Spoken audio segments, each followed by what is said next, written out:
Good afternoon and welcome to the second day of this year's National Economic Dialogue. So we've a busy afternoon ahead, so I'm going to get straight down to business and take you to the plans for the afternoon. So we hope to have the Taoiseach Leo Varadkar joining us later on. As you can imagine, he's been detained at other important government business. But in a moment, we're going to hear from the rapporteurs who co-chaired yesterday's breakout sessions with the ministers.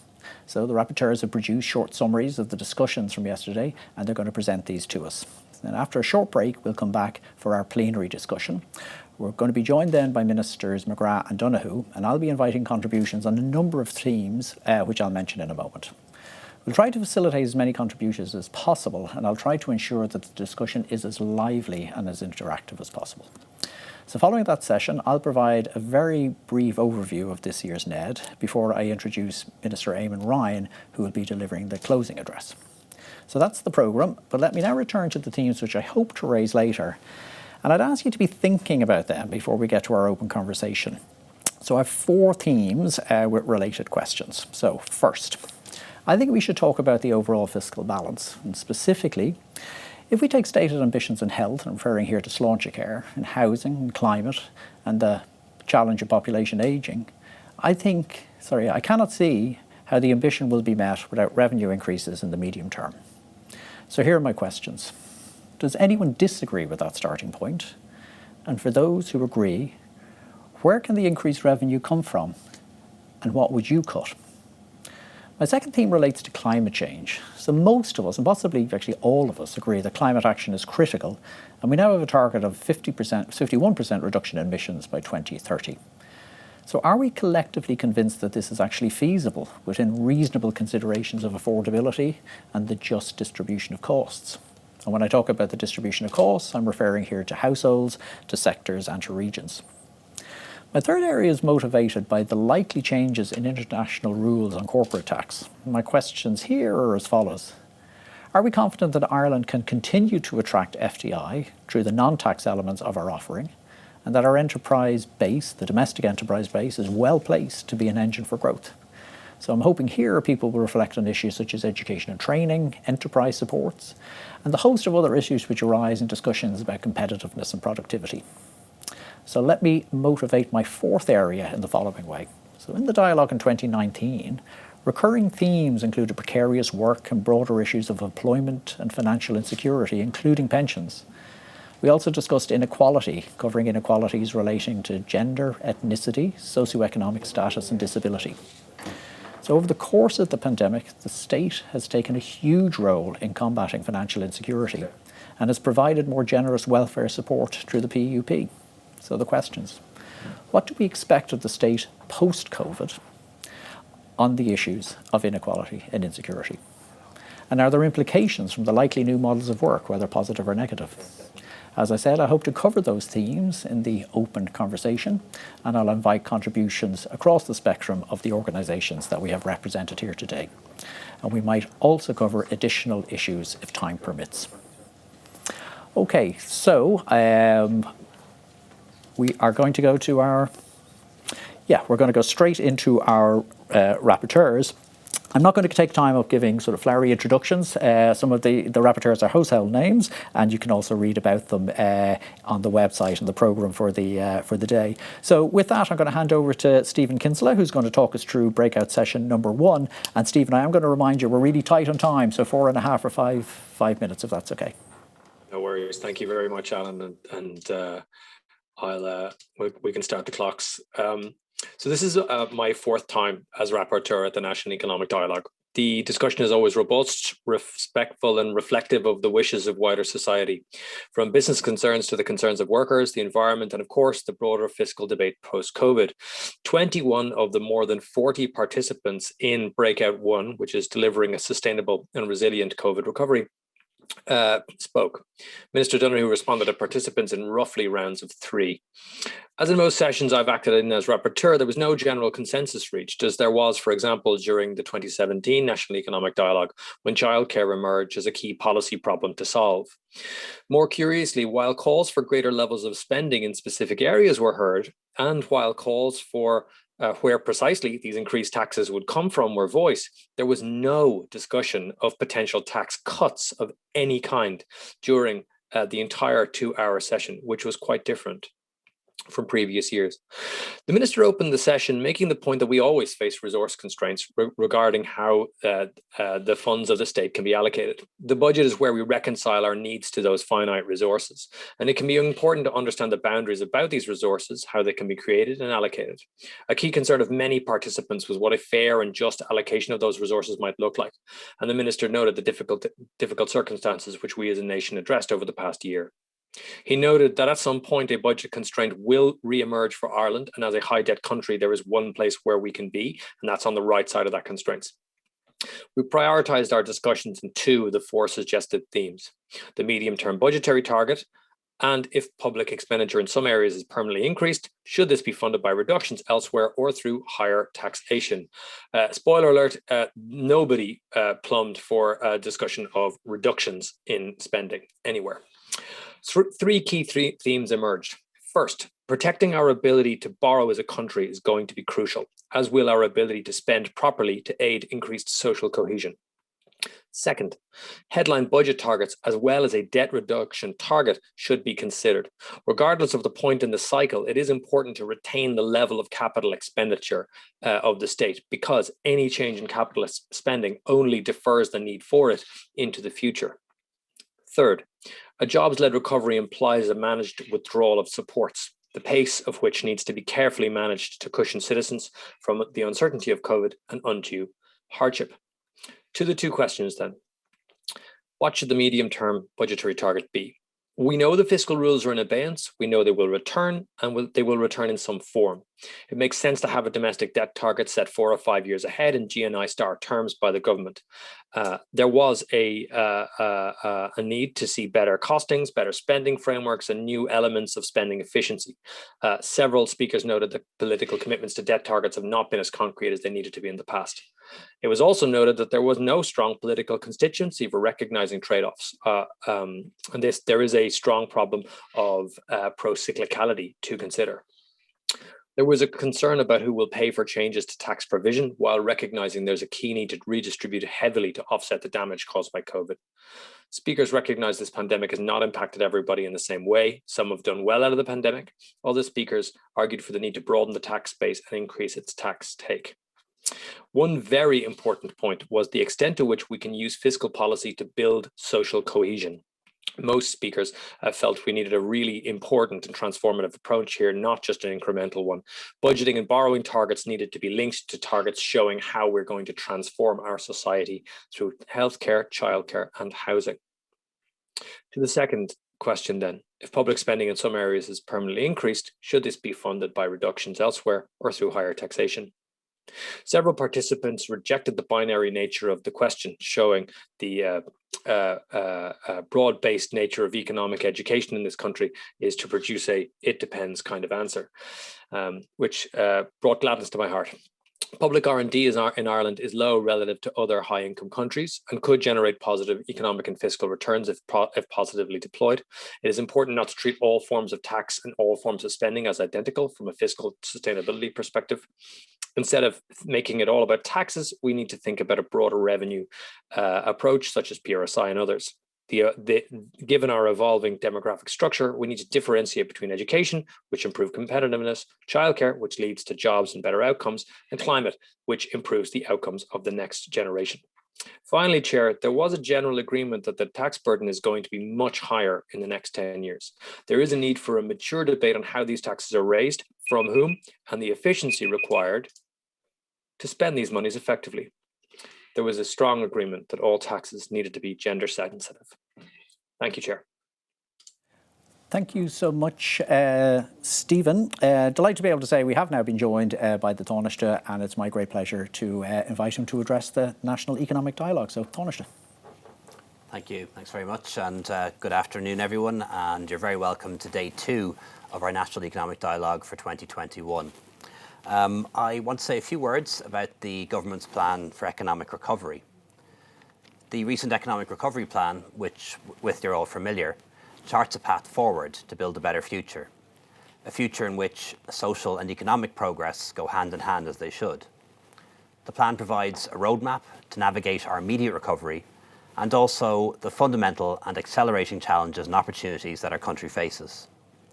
We want to help people back into work, ensure that the recovery is inclusive, rebuild resilient, productive and profitable businesses, and also restore the public finances to health.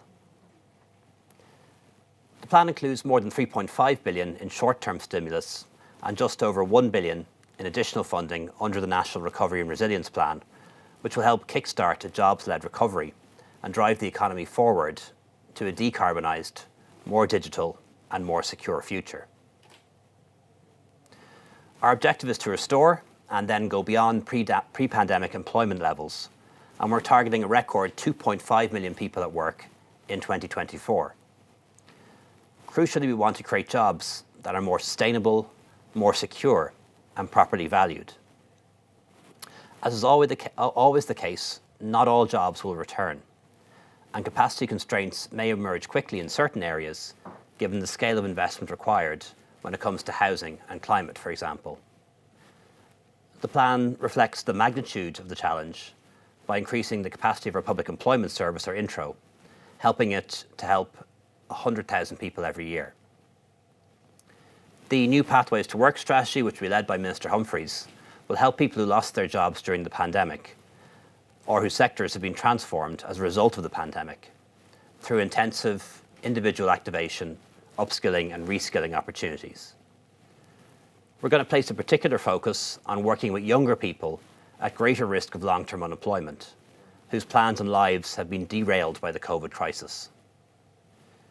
We know that education, skills and lifelong learning are the most robust, transformative and lasting ways to help workers adapt to change. And we know that investing in people to build human capital, the potential of individuals, is the best way to prepare for the enormous opportunities arising from the green and digital transition. We're already making good progress, providing an extra 50,000 additional education and training places to aid upskilling and reskilling for the labour market, led by Minister Harris. And our ambitious work placement experience programme aims to reach 10,000 participants, as well as providing 14 million for Solas's Recovery Skills Response programme.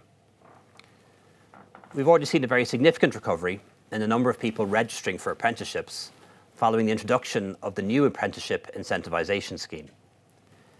These elements are all part of a wider reinvigoration of Ireland's skills framework to ensure we're responding and adapting to evolving skills needs, closing skills gaps, and focusing on digital, green and broader areas of opportunity. A new 40 million investment in the Technological Universities Transformation Fund will enable the development of the TUs, which are going to be major drivers of regional development and also educational opportunity. We know the pandemic has not affected everyone equally. In economic terms, it has disproportionately impacted on those who work in contact-intensive sectors, for example, food and accommodation or arts and entertainment. And many of these workers are on lower pay, most are younger, and many are migrant workers. And we want to treat all workers better after this pandemic. Essential workers, whether doctors, nurses or Gardaí, or delivery riders or supermarket staff, have got us through this difficult time. And we must do more for them in the aftermath. So later this year, I'll be moving new legislation to introduce sick pay for almost all workers. And this will make sure that every worker, especially those in lower paid jobs in the private sector, will have the peace of mind in knowing that if they become sick, their wages will be largely, if not fully, protected.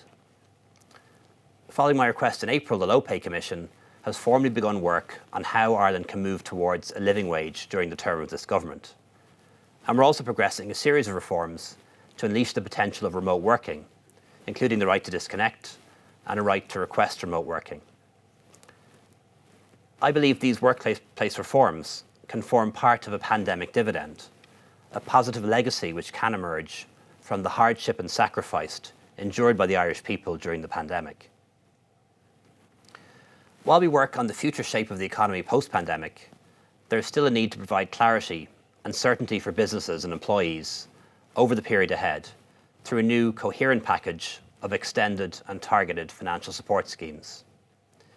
the COVID restriction support scheme has been extended indefinitely, and with an enhanced restart payment in September, or rather, it has been extended indefinitely, and there's enhanced restart payment, as you know. And in September, we're going to introduce a new scheme called the BRSS, the Business Resumption Support Scheme, for businesses which continue to be significantly impacted. The commercial rates waiver is being extended for a further 3 months, and we'll make a decision on Q4 in the near future. And the tax debt warehousing scheme, which is very important for cash flow, will continue at least until the end of this year, with an interest-free period throughout 2022. My department, under Minister Troy, is also fast-tracking the introduction of a dedicated new alternative process to examinership to reduce the cost and timelines. This is called SCARP, the Small Company Administrative Rescue Process. As well as helping businesses and workers through the immediate challenges facing them, we must also look to the longer term. We need to put in place forward-looking policies that will create the right environment for an inclusive jobs-led recovery. That means helping businesses to become more resilient and also more agile. And it means increasing Ireland's competitiveness and productivity, placing a focus on expanding sectors such as green and digital, life sciences, the creative industries, healthcare, and the wider social care economy. While productivity is never a term to grab the imagination, it is crucially important. And to quote Joseph Stiglitz, increasing productivity is the only long-term sustainable way of increasing living standards and the quality of life for our people. Coming into this crisis, Ireland ranked high in terms of international competitiveness and productivity, but our high national productivity figures marked significant areas of underperformance. There's a long-standing and also growing productivity gap between high-performing frontier firms, which are often foreign-owned, and the rest of our economy.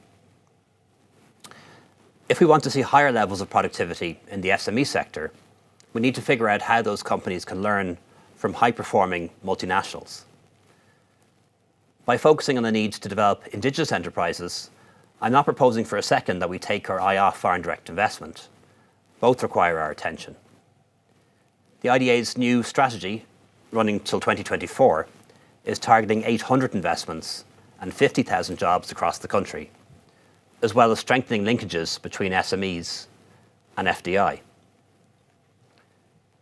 Under Enterprise Ireland's Regional Enterprise Development Fund, or REDIF, 115 million is being invested in projects to strengthen regional enterprise in all parts of Ireland. Future calls for funding from this fund will help the implementation of the 9 new regional enterprise plans, which are under development at the moment, with a view to maximise growth opportunities in each region. The pandemic has represented a dramatic and unprecedented social and economic shock for Ireland and the wider world, and I think it's clear to everyone today that it's not over yet. We've a way to go. But I think we can look to the future and be optimistic about building a more inclusive society and a more resilient and sustainable economy. Thank you very much, and I look forward to hearing the results of your deliberations.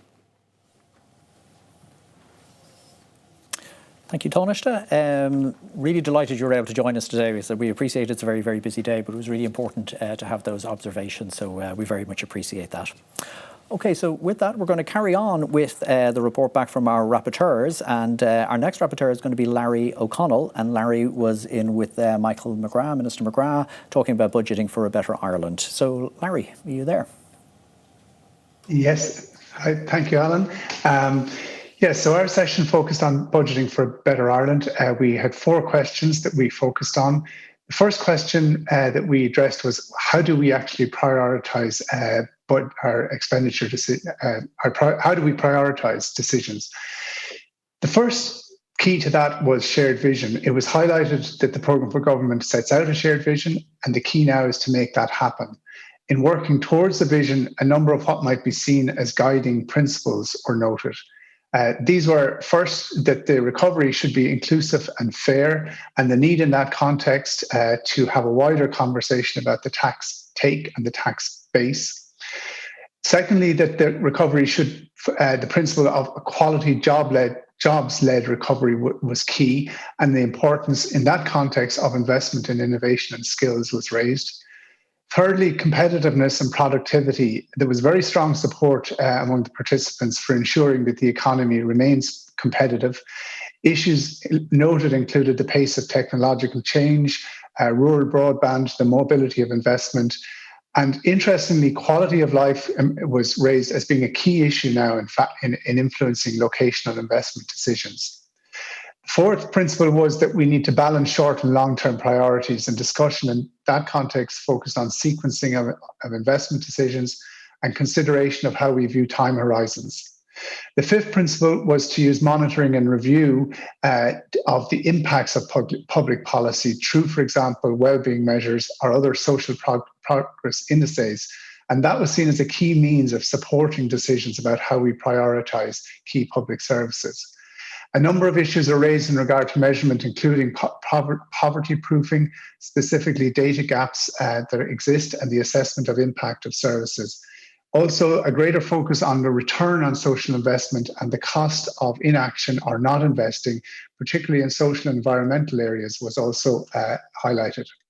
And the final principle was that there needs to be a continuing commitment to social dialogue as a key means of guiding how we prioritise and recover from COVID. There was a real desire to see how this could be strengthened by looking more at how other countries carry out social dialogue. Our second question was, well, what do we prioritise? As you can imagine, this is quite a wide-ranging discussion, but we identified 6 key areas. The first was housing. I think all participants saw that as now being critical, both from a social and an economic perspective. And it was noted that high housing costs do undermine competitiveness. The second area is digitalisation and the acceleration of the rollout of digital services across the public service, leveraging data and addressing digital divides. The third priority was infrastructure, with a lot of discussion focused on key parts of our infrastructure, particularly energy security, renewable energy, water and waste infrastructure, and the latter being particularly linked to constraining housing development at the moment. The fourth priority was climate investment and just transition, and in that context, it was noted that the investment that will have to underpin the climate action plan. It was also raised that more progress is required to address the biodiversity challenge. The fifth priority were people who are in danger of being left behind, and it was a lot of focus was brought on a number of groups, in particular children in poverty and people with intellectual disabilities who are identified as being in danger of being left behind. The final area was education, where it was noted that low level of spending on education relative to the OECD exists. The large class sizes and digital divide was exposed during COVID-19. Our third question was, well, what are the trade-offs? Now, while this was addressed in the first question, there were 3 issues raised here. The first was the importance of ensuring a balance between public policy priorities and returning the public finances to a stable position, the balance between societal and economic and environmental priorities, and the need to achieve a balance between returning the public finances to sustainability without having a cliff edge for COVID supports. Our final question then was, well, beyond allocating resources, what else needs to be considered? Again, there was a large range of points raised. I'll just name a few. One was the urgency and the importance of the National Development Plan review, achieving public reform and better integration across departments, improving the links with voluntary service providers, with concerns raised about the degree of complexity and duplication and oversight and how that could be streamlined, and also the issue of multi-annual funding of services. In closing, Chair, I think there was a general agreement about the need for a just and a fair recovery from the impact of the pandemic and the importance of maintaining competitiveness of the Irish economy.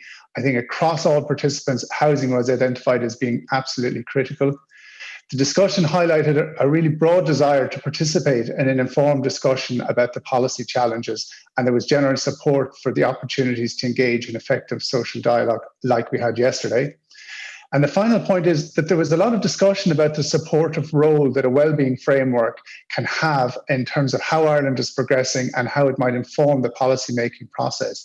I think this work is seen by the participants as being very important to understanding whether or not we're making progress towards a better Ireland, as it supports a focus on outcomes or impacts of public policy and the impact of services on people's lived experience.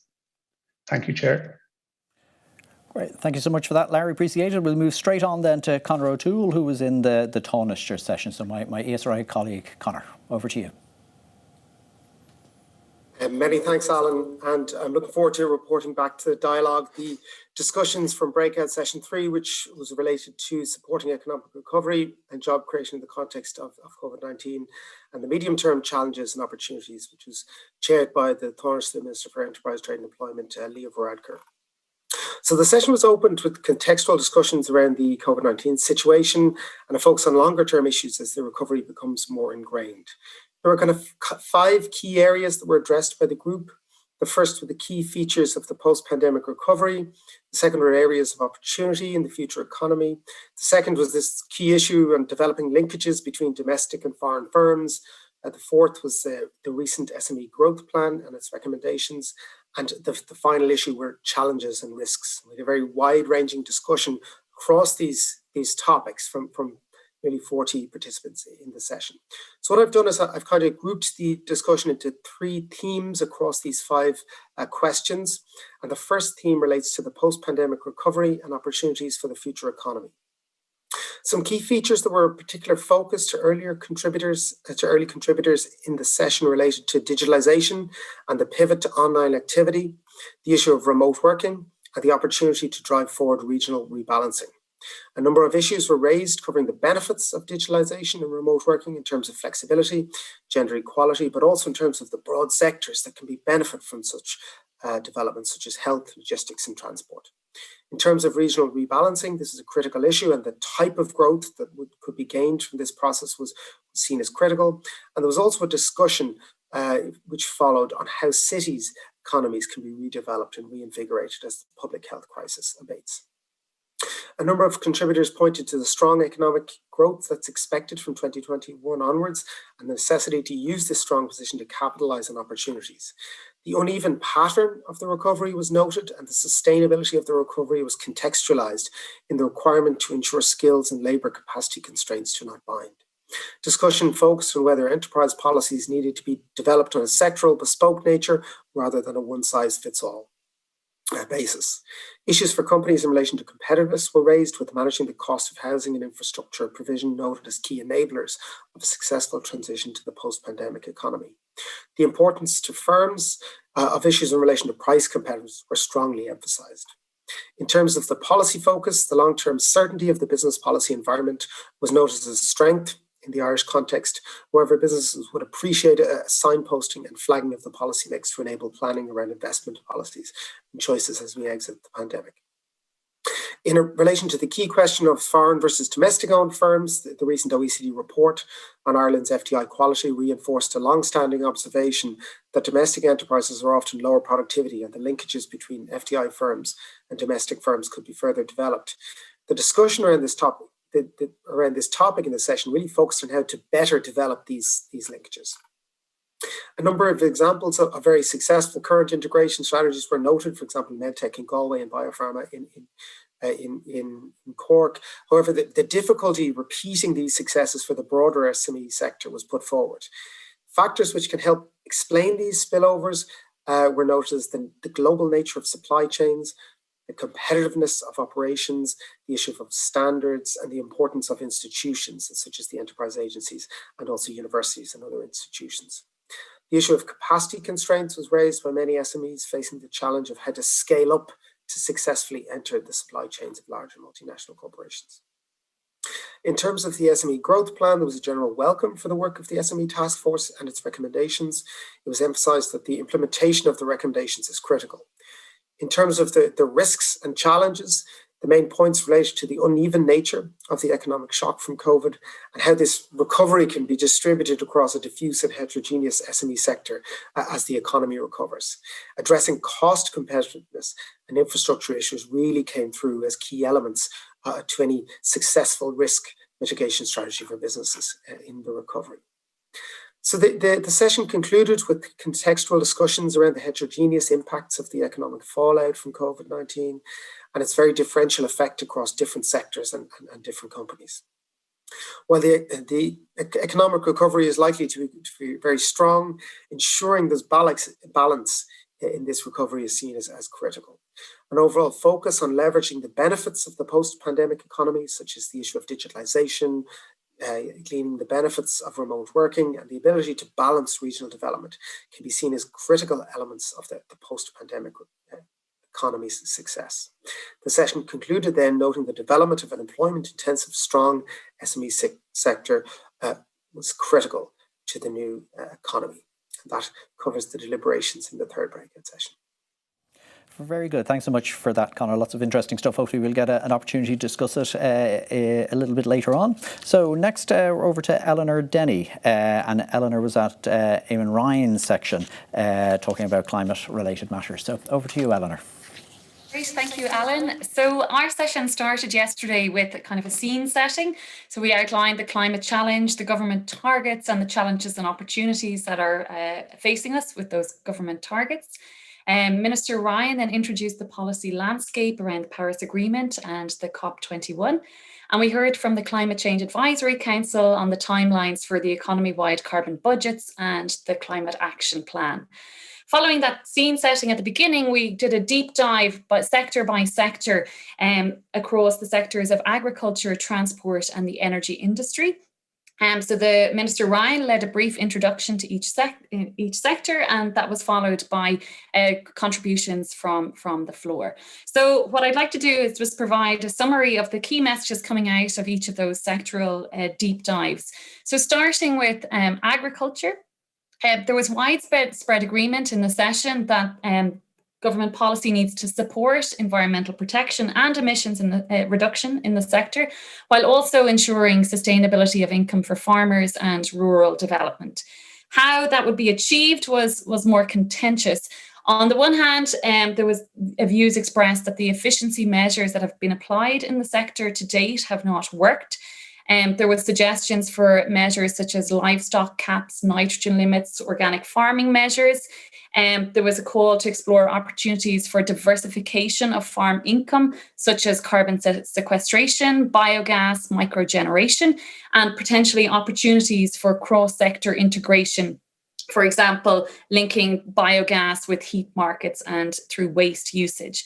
However, on the other hand, views were expressed that there are limited alternatives for farmers and that imposing measures such as livestock caps would discourage young farmers from entering the industry and would affect the long-term sustainability of the sector. And there was a concern about the international competitiveness of Ireland's agricultural sector. If stringent measures are imposed in Ireland that are not imposed in competing markets.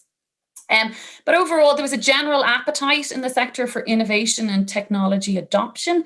It was noted that change in the sector will take time, so there will be time needed for upskilling in the sector, but also in terms of seeing the actual changes, for example, in terms of soil quality, etc. So there is a need for better measurement and monitoring in the sector, and this was necessary to recognise improvements in the sector in terms of meeting targets, but this was also highlighted as key in terms of attracting financial investment in the sector. And finally, in this sector, there was a call for clarity on what a successful farm of the future would look like and what the pathways for success for a young farmer would be. So after the discussion on the agricultural sector, we moved on to discuss the transport sector. There was more consensus in the discussions on this sector. There was a sense that fuel switching will not be enough, and there's a need for radical modal switch. Success in this sector will need to be measured in terms of less. So, for example, less kilometres travelled, and a sense that roads need to be reclaimed from cars, so a reduced reliance on private vehicles. The discussion centred around the need for compact urban growth around transport hubs and building viable and attractive towns, which would lead to greater economic development and opportunities for local employment and investment. And it was highlighted that a priority should perhaps be pointed towards safe routes to schools as a starting point. There was a brief discussion about the opportunities associated with working from home in the transport sector, but this should be balanced against increases in heating demand in the residential sector associated with working from home.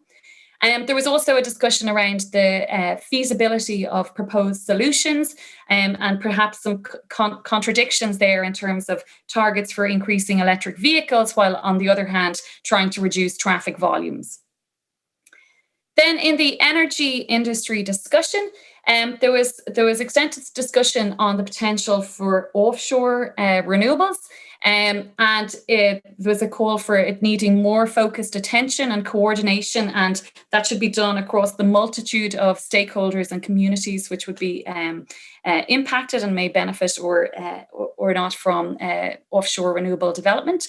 And there was a sense that the Marine Planning Bill would advancing that would help with those discussions.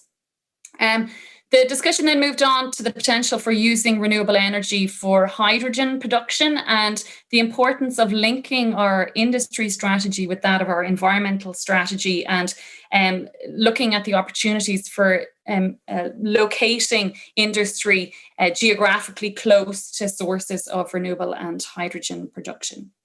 There was also a highlighting of the necessity for security of supply and the requirement for a dispatchable plant on the grid. However, caution was expressed about locking in investments in technologies such as gas, which may not be long, would not help us achieve our longer term climate goals.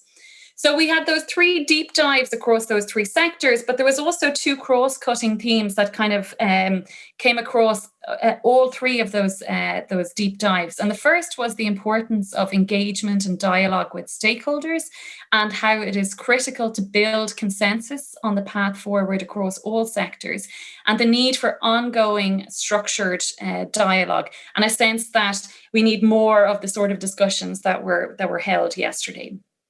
The second cross-cutting theme was around the just transition and a recognition that there will be winners and losers in the climate transition, and a need to support those who are disadvantaged, a need to have structured dialogue and a sector-by-sector deep dive in that just transition. There was frequent references to the report by NESC on just transition and recommendations from and suggestions that recommendations from that report should be rolled out. And all sides agreed that engagement and social partnership were essential, and commitments were made in that regard during the session.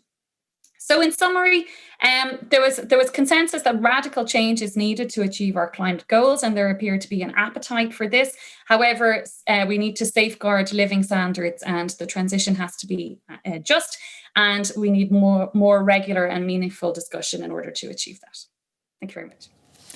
Great, thank you so much, Eleanor. Now I'm going to move straight to Sarah Burke, who was talking about our rapporteur for the health session. And as I mentioned yesterday, Sarah, it was the first health session we've had at a National Economic Dialogue. So it's all going to be new and creative and innovative. So we're going to looking forward to hearing from you. So over to you. Okay, thank you, Alan, and good afternoon to everyone listening. And I think the fact that it was the first ever health session says something in itself. Minister for Health Stephen Donnelly opened the session acknowledging the extraordinary dedication and professionalism of healthcare workers over the last 16 months. And the hard year has been for everybody, but especially those workers, patients and carers. He stated that we are reaching an inflection point where we can start looking at the bigger picture of achieving universal healthcare. And I've identified 4 key themes for the dialogue that I will now outline. The first is harnessing COVID-19 to transform patient access, patient experience, and outcomes. We know that COVID-19 has caused unknown quantities of unmet need due to delayed care, as well as longer waits to access essential care. But it has also highlighted existing deficits in the health system, including poor access to diagnostics, the absence of specific care or services for particular groups, including women, children, older people, people with disabilities, and hard-to-reach groups, the poor health and social care infrastructure that exists in Ireland, and a prior failure to integrate care and to tackle health inequalities. And yet, despite acknowledging all this, the participants really articulated the potential of COVID-19 and the health system response to transform the policy direction and to implement Sláinte Care. They outlined how this requires a much greater emphasis, or continued emphasis on public health, the empowerment of individuals and communities, and supporting and resourcing those on the front line from across the health system to innovate and provide care. And all of this enables people to live at home, which improves their quality of life. And achieving this is facilitated by universal access, clear care pathways, many of which emerged during COVID. And this should be measured in terms of people's experience of care and whether or not it is resulting in better health outcomes. There were good environmental takeaways from the health session also, including people turning to nature and valuing our habitats and making the connection between good environment, good mental and physical health. The second theme identified is supporting and valuing the workforce. Health and safety issues that existed for workers pre-COVID were exacerbated by COVID and more recently by the cyber attack. And this means that there's really high risk of staff burnout, but also absence in work due to mental and physical exhaustion from 16 relentless months. Sustaining the good that has come out of the pandemic and any future reform requires workers to deliver this change. And therefore, we need to invest and support those workers. We need to train them. We need to protect their mental health. And this can be achieved with a well-resourced workforce plan and investment in the reform process. The third theme identified is maintaining innovation and reform. COVID-19 brought about big innovation across health and social care sectors, which normally would have taken decades or certainly years. And there was a sense that we really need to hold on to this positive innovation while also guarding against digital exclusion. The pandemic resulted in a huge effort to keep people out of hospital, providing care at home in people's place of preference. In order to do that sustainably, these services need to be resourced. A number of specific issues related to the medtech sector were raised, including the slowness of the national and European approval processes and the need for much greater regulatory readiness in this area. The fourth theme is implementing universal healthcare. Minister Donnelly said that currently Ireland absolutely fails the test of providing universal healthcare. Participants identified the need for whole system reform, not just new policies or additional money for slaughter care. The example of cancer care was given as a good example of access to care based on need, not ability to pay, and how this needs to be system-wide and population-wide. There was quite a bit of focus on the non-implementation of pre-COVID policies and strategies. For example, many of the key policies for people with disabilities are a decade old and remain unimplemented. A harsh lesson from the pandemic was the congregated settings helped spread the virus. Therefore, decongregation needs to be fully implemented with urgency, and it needs to include mental health and other facilities such as direct provision and homeless services. Failure to tackle hospital overcrowding pre-COVID continues to put patients and staff in dangerous situations.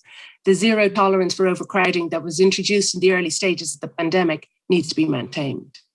So that delivering on existing policies, as well as new reform to ensure universal access, requires multi-annual budget allocations, something that many participants had been calling for in previous NEDs.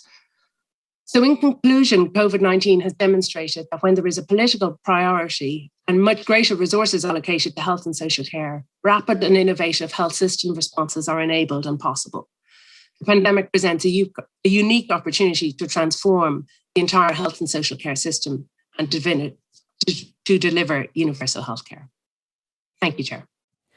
Thank you very much, Sarah. Very interesting, very enjoyable, and an excellent job on your part. Okay, so next we're going to go to Philip O'Connell, my former ESRI colleague. And Philip, you're going to be talking about activation and employment support. So welcome to the dialogue.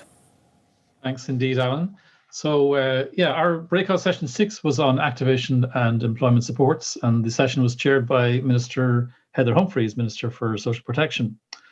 We had a good wide-ranging discussion from a diverse group of people who brought a great deal of experience to the meeting.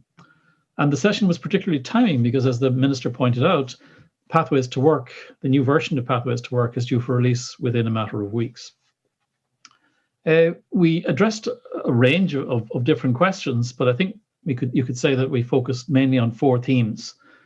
First, there was the what, the scale of the challenge. Secondly, there was the who, what groups of job seekers require particularly prioritized interventions. There was the what to do, types of interventions that need to be prioritized. And there was a how to do it, and that was about digital technologies in the Public Employment Service. Now, the context for our discussions is that the COVID-adjusted unemployment rate was almost 22% in May. Now, Alan will be familiar with the fact that the ESRI expects unemployment to fall to about 9% in the fourth quarter of this year and to average 7% in 2022. So that means that the scale of the challenge facing the Public Employment Service to reintegrate job seekers into the labour market post-pandemic is really quite enormous. And that comes in a context where there's a need to increase the employment rate in response to population ageing in the near future. And despite the fact that we're actually observing labour force participation rates declining in the last year or so. And I guess the second part of that is that people pointed out that the recovery will require restructuring, new sectors growing, others declining, and that therefore will require new skills in the labour market and will require training and education. If we were to weigh up the session in total, there was widespread agreement on three broad important themes. The first one is that it will be important to ensure that effective services are delivered both to those who lost their jobs because of COVID-19 restrictions, as well as those who lost jobs prior to the pandemic. So not to be confounded by the crisis, but to remember that there were already a large number of job seekers who needed assistance prior to the pandemic. That must not be forgotten. Particular groups identified there were young people who've been very hard hit by the recession.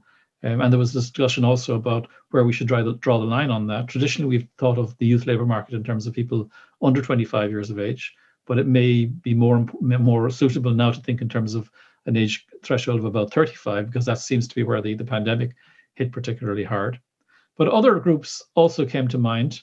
Lone parents were mentioned as an enduring group, which prior to the recession had high poverty rates, low employment rates, and so on.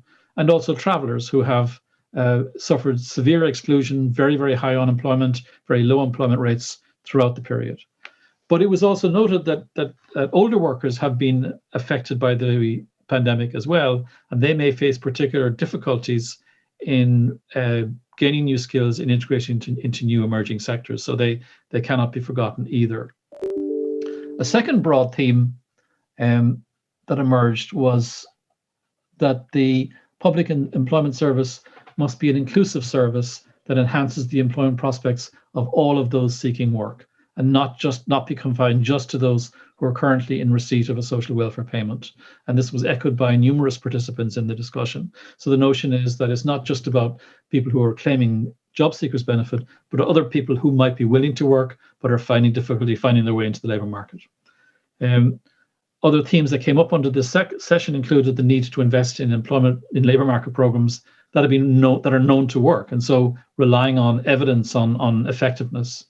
It was pointed out that the Work Placement Experience Programme is the type of programme that is known to work in both Ireland and in other countries, but that programme could be a good deal more ambitious. So currently the commitment is to provide for 10,000 individuals, and that is a very small proportion of the large numbers of people who will be looking for assistance in the next year or so.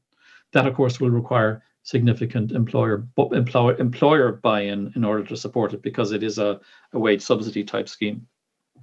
A third broad theme on which there was a surprising degree of agreement right around the table was that an effective public employment service must place the individual client at the centre of the intervention, identifying the specific needs of each job seeker and then providing appropriate supports to ensure that he or she is assisted back into assessing employment. Now, this is a holistic approach, but it's one that relies heavily on well-trained and well-resourced caseworkers in the PES. And that raised the question as to whether there is adequate capacity in the PES to deal with the scale of the problem. And that capacity refers to both the numerical dimension, are there enough case officers, but also do the case officers have adequate skills? And it was noted there from the department that there actually has been an increase in the commitment to 150 case officers being allocated to these functions. I guess a final theme on the how to do it related to digital technology, and it was noted that digital technology certainly has huge potential to deliver effective services to a wide range of people. But it was also pointed out that Ireland is well behind many leading European countries. The opportunity there, of course, is that we can learn from the early adopters. But of course, there is also the issue of the slow pace of the broadband rollout, which leaves many rural communities unserviced. And also, of course, particularly in the light of recent events, the need for greater cybersecurity so that people know that when they are interacting with the PES, that their information is secure.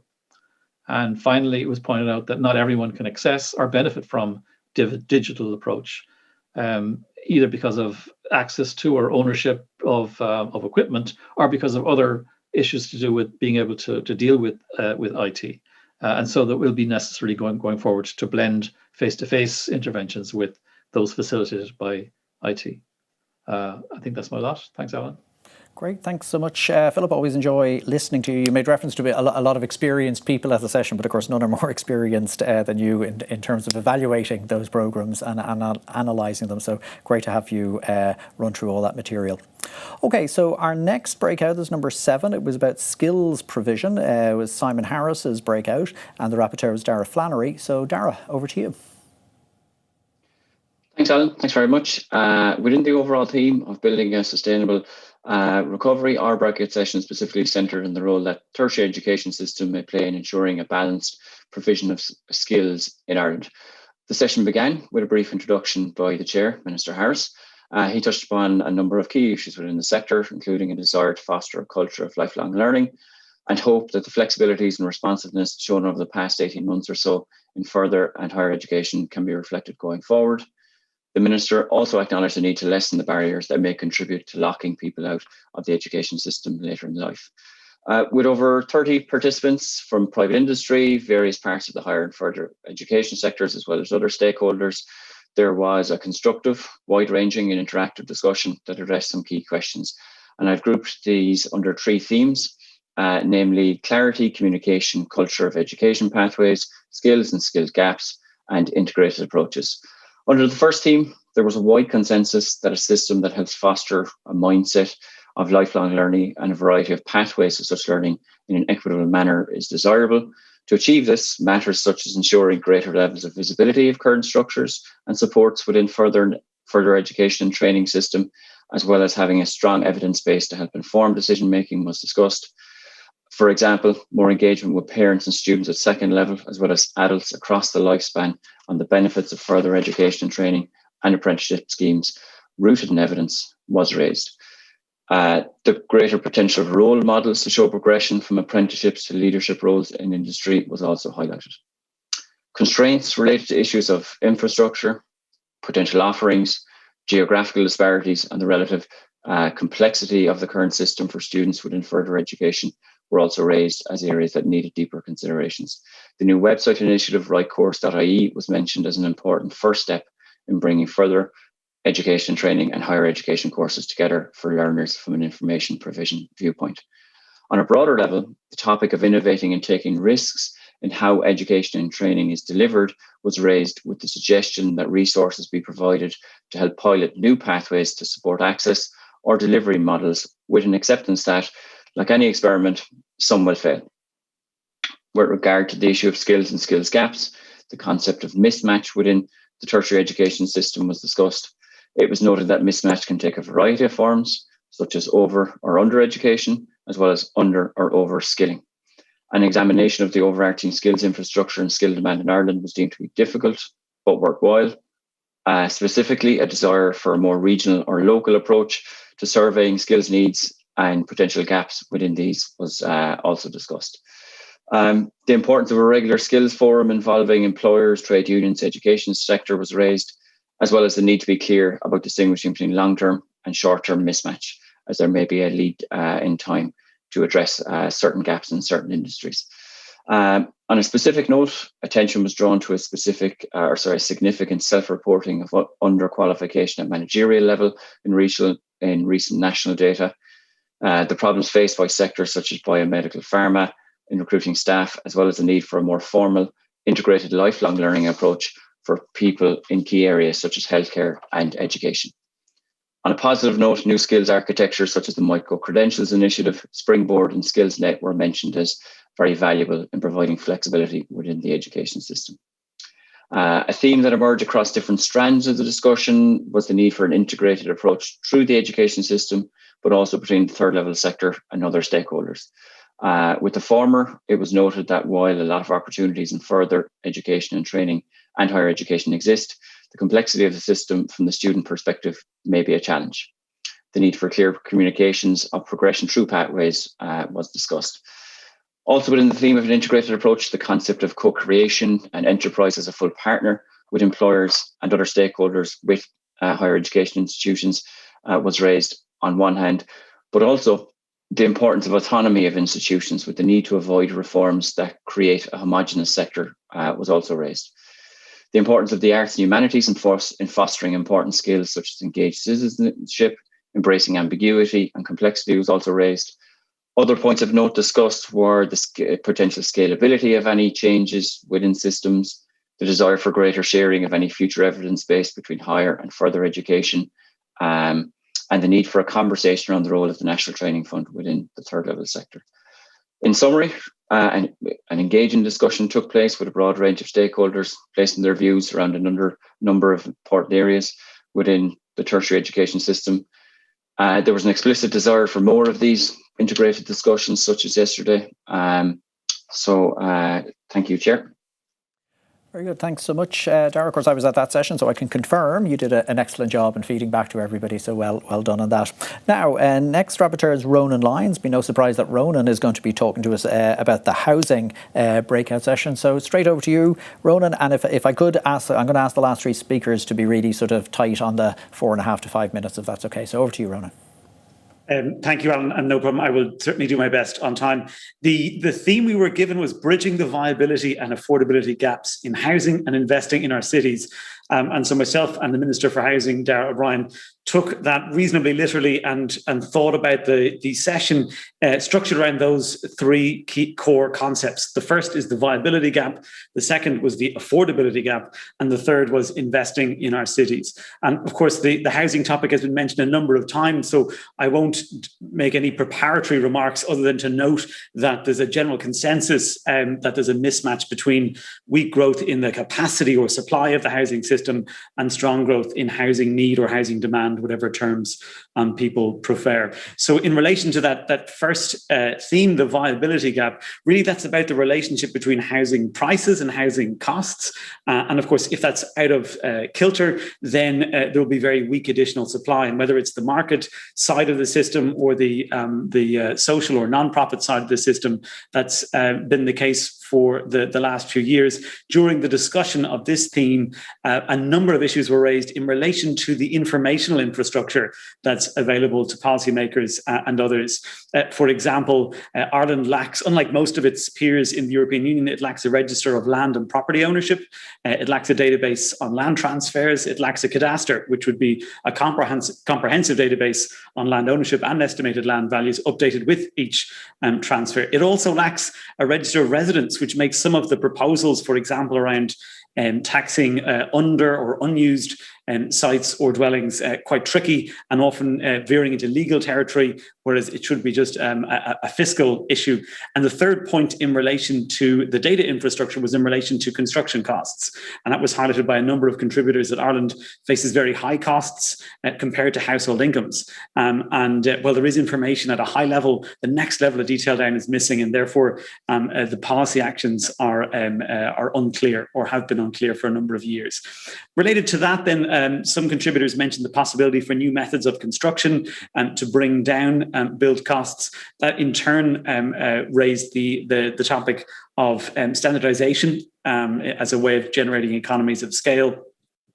Another issue in relation to the viability challenge was scope for the planning system to give greater clarity and efficiency while maintaining standards and when maintaining the opportunity for democratic input. And more generally, it was highlighted that the burden of costs, such as judicial reviews, never falls on, with strong demand, it falls on the side of the ultimate occupants rather than elsewhere. And that, of course, worsens viability. And the final issue in relation to the viability challenge, which did take up quite a bit of our slot, was what is the time frame? A number of people were curious about the time frame needed to generate additional capacity in the housing sector. The second theme was the affordability challenge. So if the viability challenge is the price to cost relationship, the affordability challenge is the house price to income relationship, and that's particularly acute in the Dublin area. And across a number of contributions, there was one principle that emerged of the non-profit or state and state plus AHBs, approved housing bodies, and the for-profit or private sectors working together in order to solve the housing challenge. And the border or boundary between those two systems or sectors was perceived to be quite far apart at the moment, leaving something like a forgotten middle, and it's about bridging that. And with the emergence of cost rental, the opportunity exists for mixed tenures. And in general, there was an aversion to a hierarchy of tenures, even though it's policy to enable home ownership for those who wish it. We should not be, at least this was the feedback from a number of contributors, prioritising or rewarding certain tenures over others. The final theme was in relation to investing in cities. And one idea here was the cities, not just as centres of employment, as we often think of them as, but as centres of enjoyment. Cities are for living as well as working, and especially in the context of potentially greater mobility for workers. Rather than Irish cities competing with each other, what is each Irish city's USP or unique proposition? And that a range of other topics came up in relation to that. People with different needs and abilities, the compact growth and sustainability, and more generally value capture, ensuring that spillovers are captured within the system. So I'm conscious of time, so I'll finish with the thought that emerged that that's me. Private savings should be enabled to be, whether they're domestic or international, steered into initiatives that deliver public good. I think that's a nice theme to finish. So thanks, Alan, and back to you. Great. Thanks so much, Ronan. So we're going to go straight to Michael Wallace, who was at the Agri-Food session chaired by Martin Hayden. So, Michael, over to you.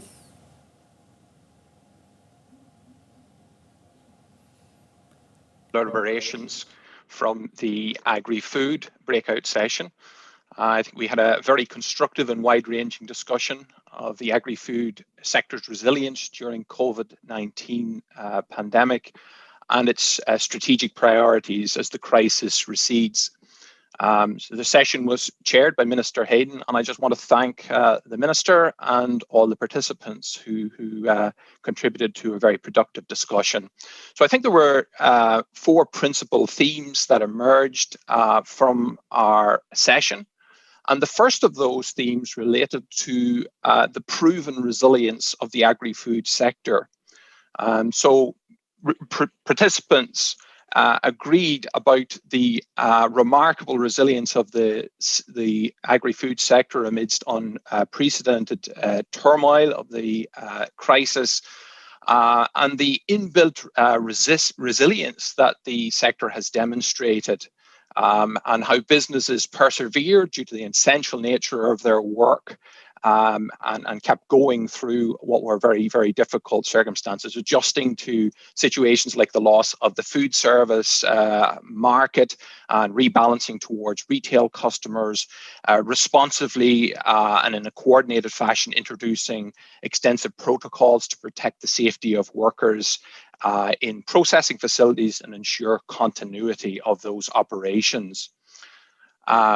So tremendous resilience, and due to that resilience, participants commented that the sector had placed a smaller burden on the national exchequer in terms of pandemic supports and other measures that applied to particularly to other sectors.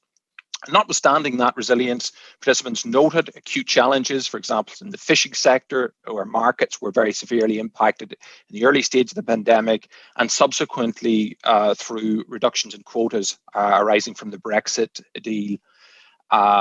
And also more generally, how Brexit is continuing to impact on the sector, particularly as we face towards the 1st of October when the UK will introduce new controls at its ports. And there were concerns voiced about those, about extra costs and providing the necessary supports to businesses that face those additional hurdles with trade. The second theme related to the opportunities and challenges relating to embedding sustainability And there was general consensus that the approach that has been taken in the 2030 agri-food sector of basing the strategy around the economic, environmental and social pillars of sustainability is a correct approach. So there's a good deal of support for that. And participants highlighted the opportunities really arising from that associated with things like value added and product innovation and sustainability branding of Irish produce. Participants also noted the need to balance economic considerations such as farm incomes and competitiveness with robust environmental targets. And it was noted that there are paramount environmental challenges across water quality, biodiversity, farmland birds, and climate change. And it was highlighted the enormity of the task ahead. Indeed, it was placed that the climate targets alone probably eclipse the types of impacts that have been experienced with Brexit and COVID-19.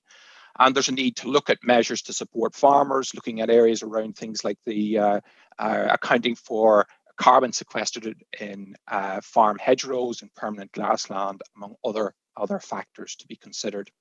The third theme related to supporting enterprise and innovation, which is essential to maintaining resilience and competitiveness and the ability of the sector to respond to the types of challenges that lie ahead.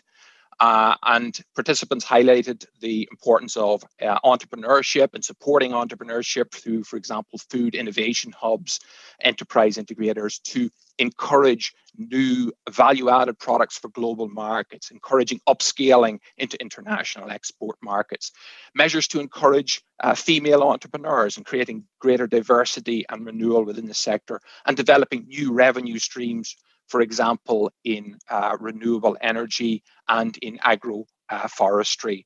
The fourth and final theme related to collaboration and inclusivity. And the members of the group highlighted the importance of collaboration within and out with the industry in terms of building resilience.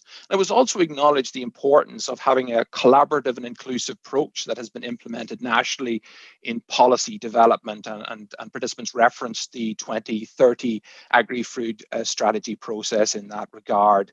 But it was also mentioned that some groups, such as agri-food workers, fishers, were insufficiently represented, and that could result in certain challenges being overlooked and might impact on the successful implementation of strategy.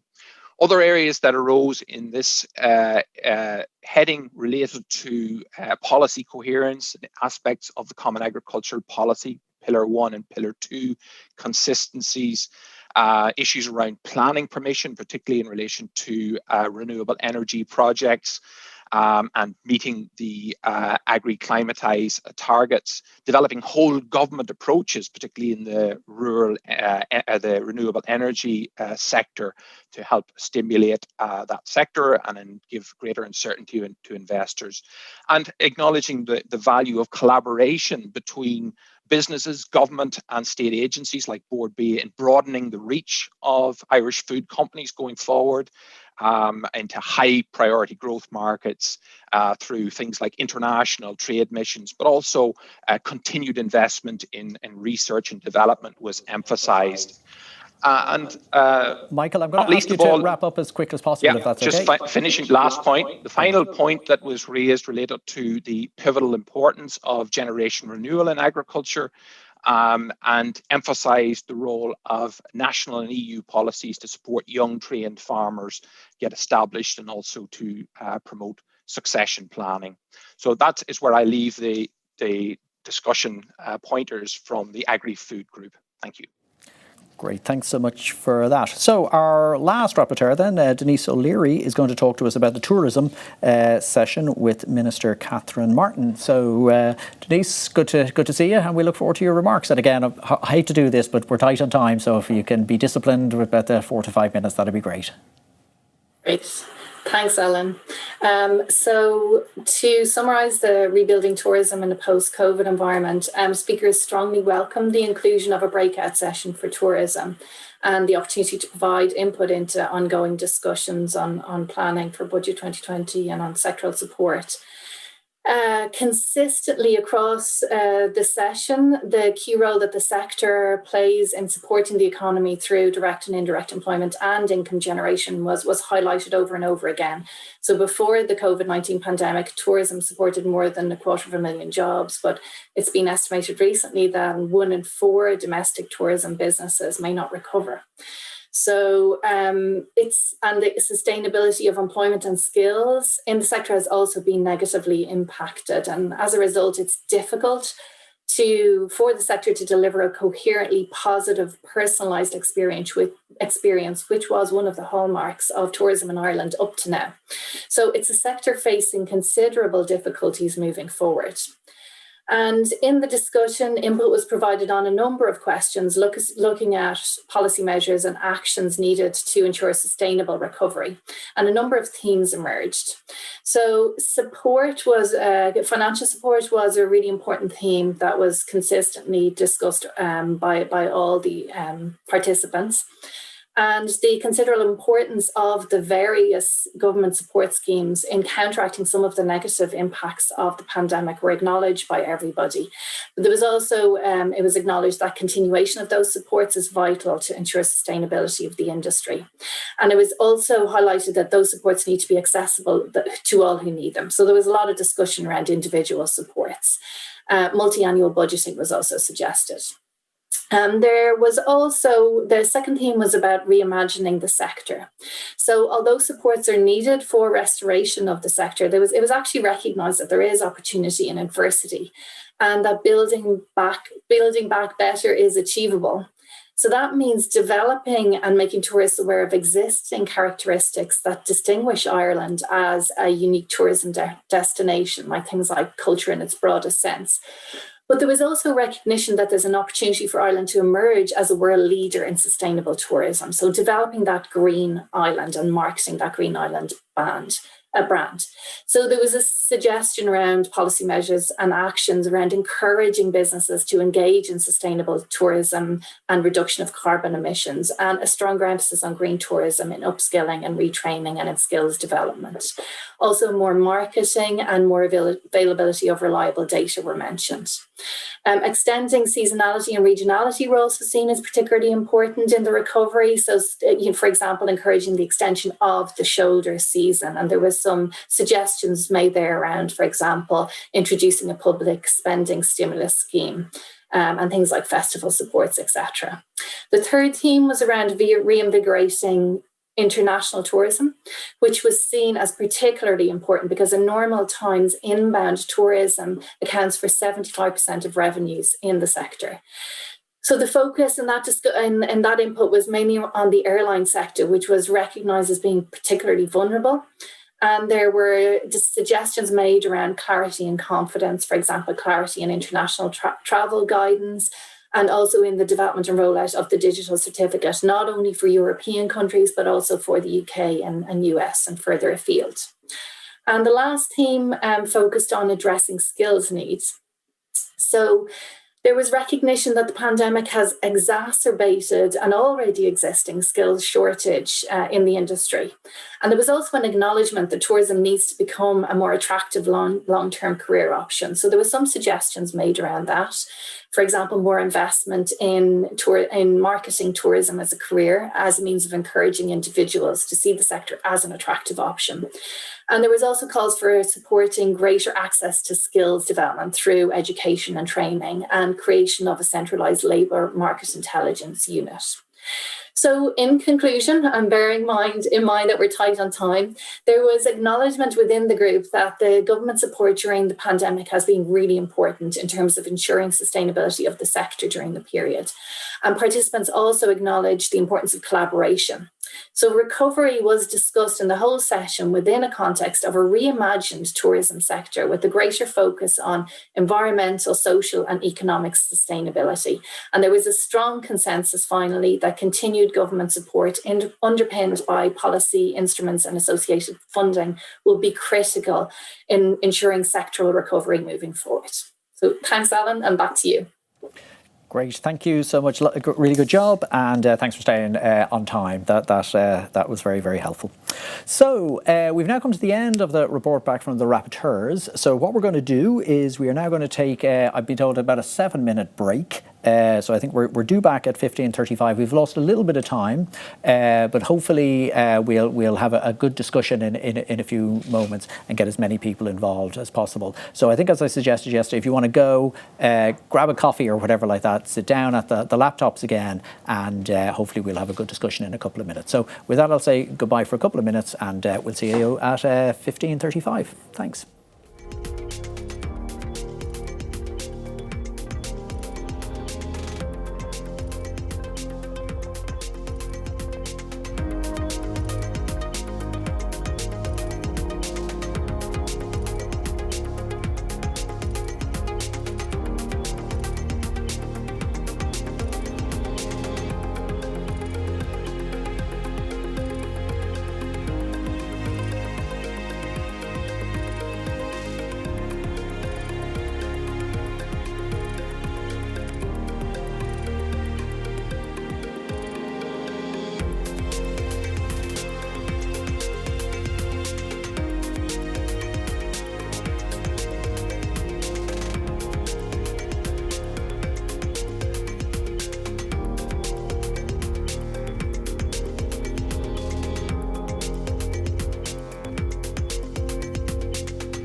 Hi, well, welcome back to the National Economic Dialogue. So we're now moving on to the next stage of proceedings where we're going to have our open conversation. And again, I think I drew parallels yesterday with what we used to do in Dublin Castle. So this was the bit where we used to sit around the big table and have an interactive conversation.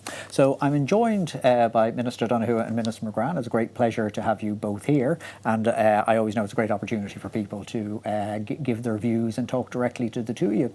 So perhaps slightly unusual usually. I'm not actually going to begin by giving the ministers an opportunity to talk, if that's okay. We'll bring you in later on, I'd imagine. But for now, we want to give all the participants who've been sort of sitting around patiently waiting to have their opportunity to speak.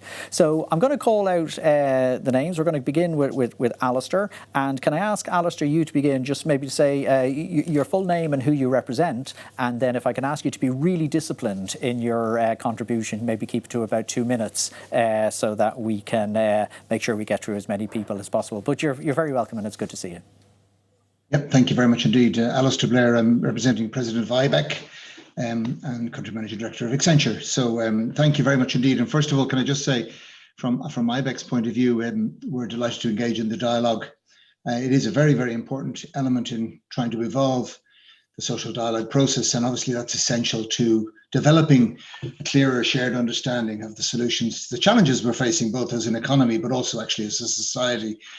And whilst it has been good to see the resilience of the economy during the COVID crisis, and we see with the numbers this week the recovery underway, that is of course set against the enormous challenges one of the rapporteurs spoke about earlier, in relation to what we've called the experience economy, hospitality, restaurants and the like, and the further setback today with the as yet undefined date as to which they will open. So it's very much a two-sided equation at this moment. From a business perspective, I suppose you asked the question earlier about FDI, and I might just kind of harbour on that at one level, because it affects not just FDI companies but the wider indigenous economy.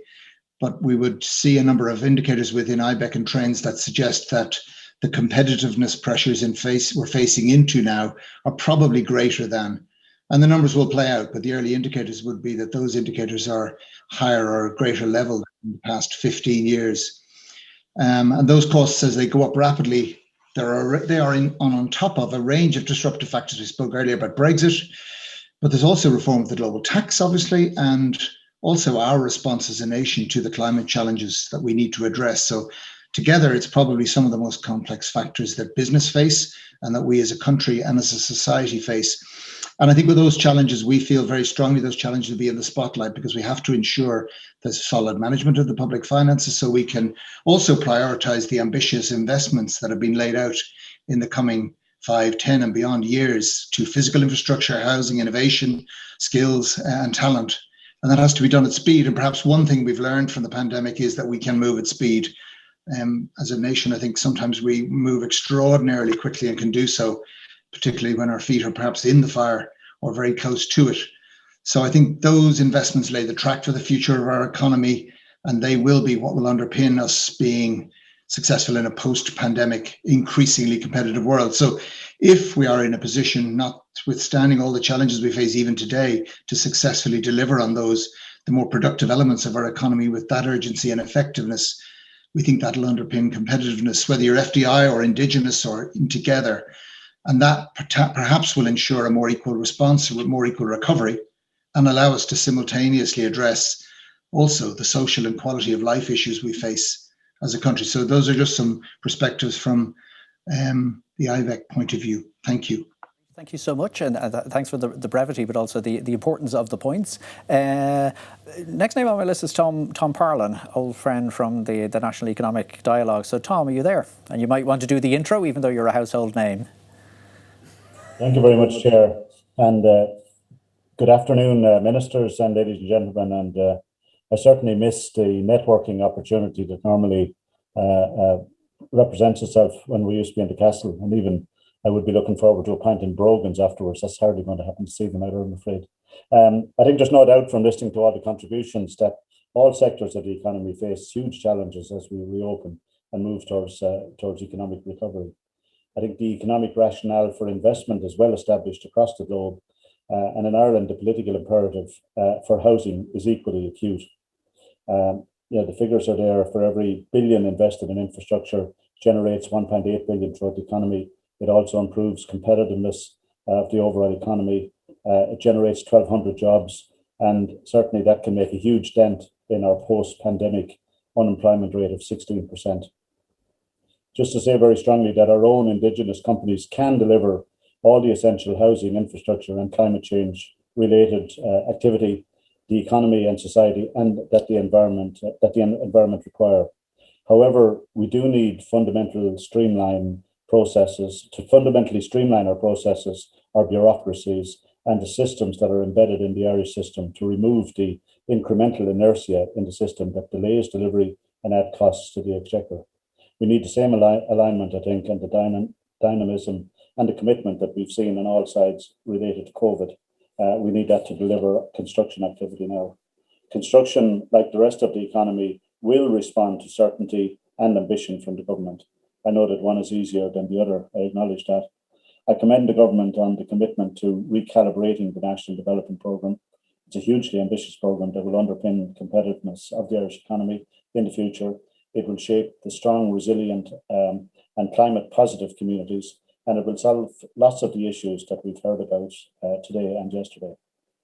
In the post-pandemic environment, inflationary pressures are a concern, of course, and will impact on both certainty and the ambition we need from government. The construction industry, unfortunately, has seen global, Brexit-related and local issues put upward pressure on material prices, most acutely in timber prices, but affecting all input costs. All sectors are facing labour issues in the short term. The Economist recently outlined how labour has disappeared and is reticent to return to work. For our industry and the wider economy, we can see turmoil in the short term.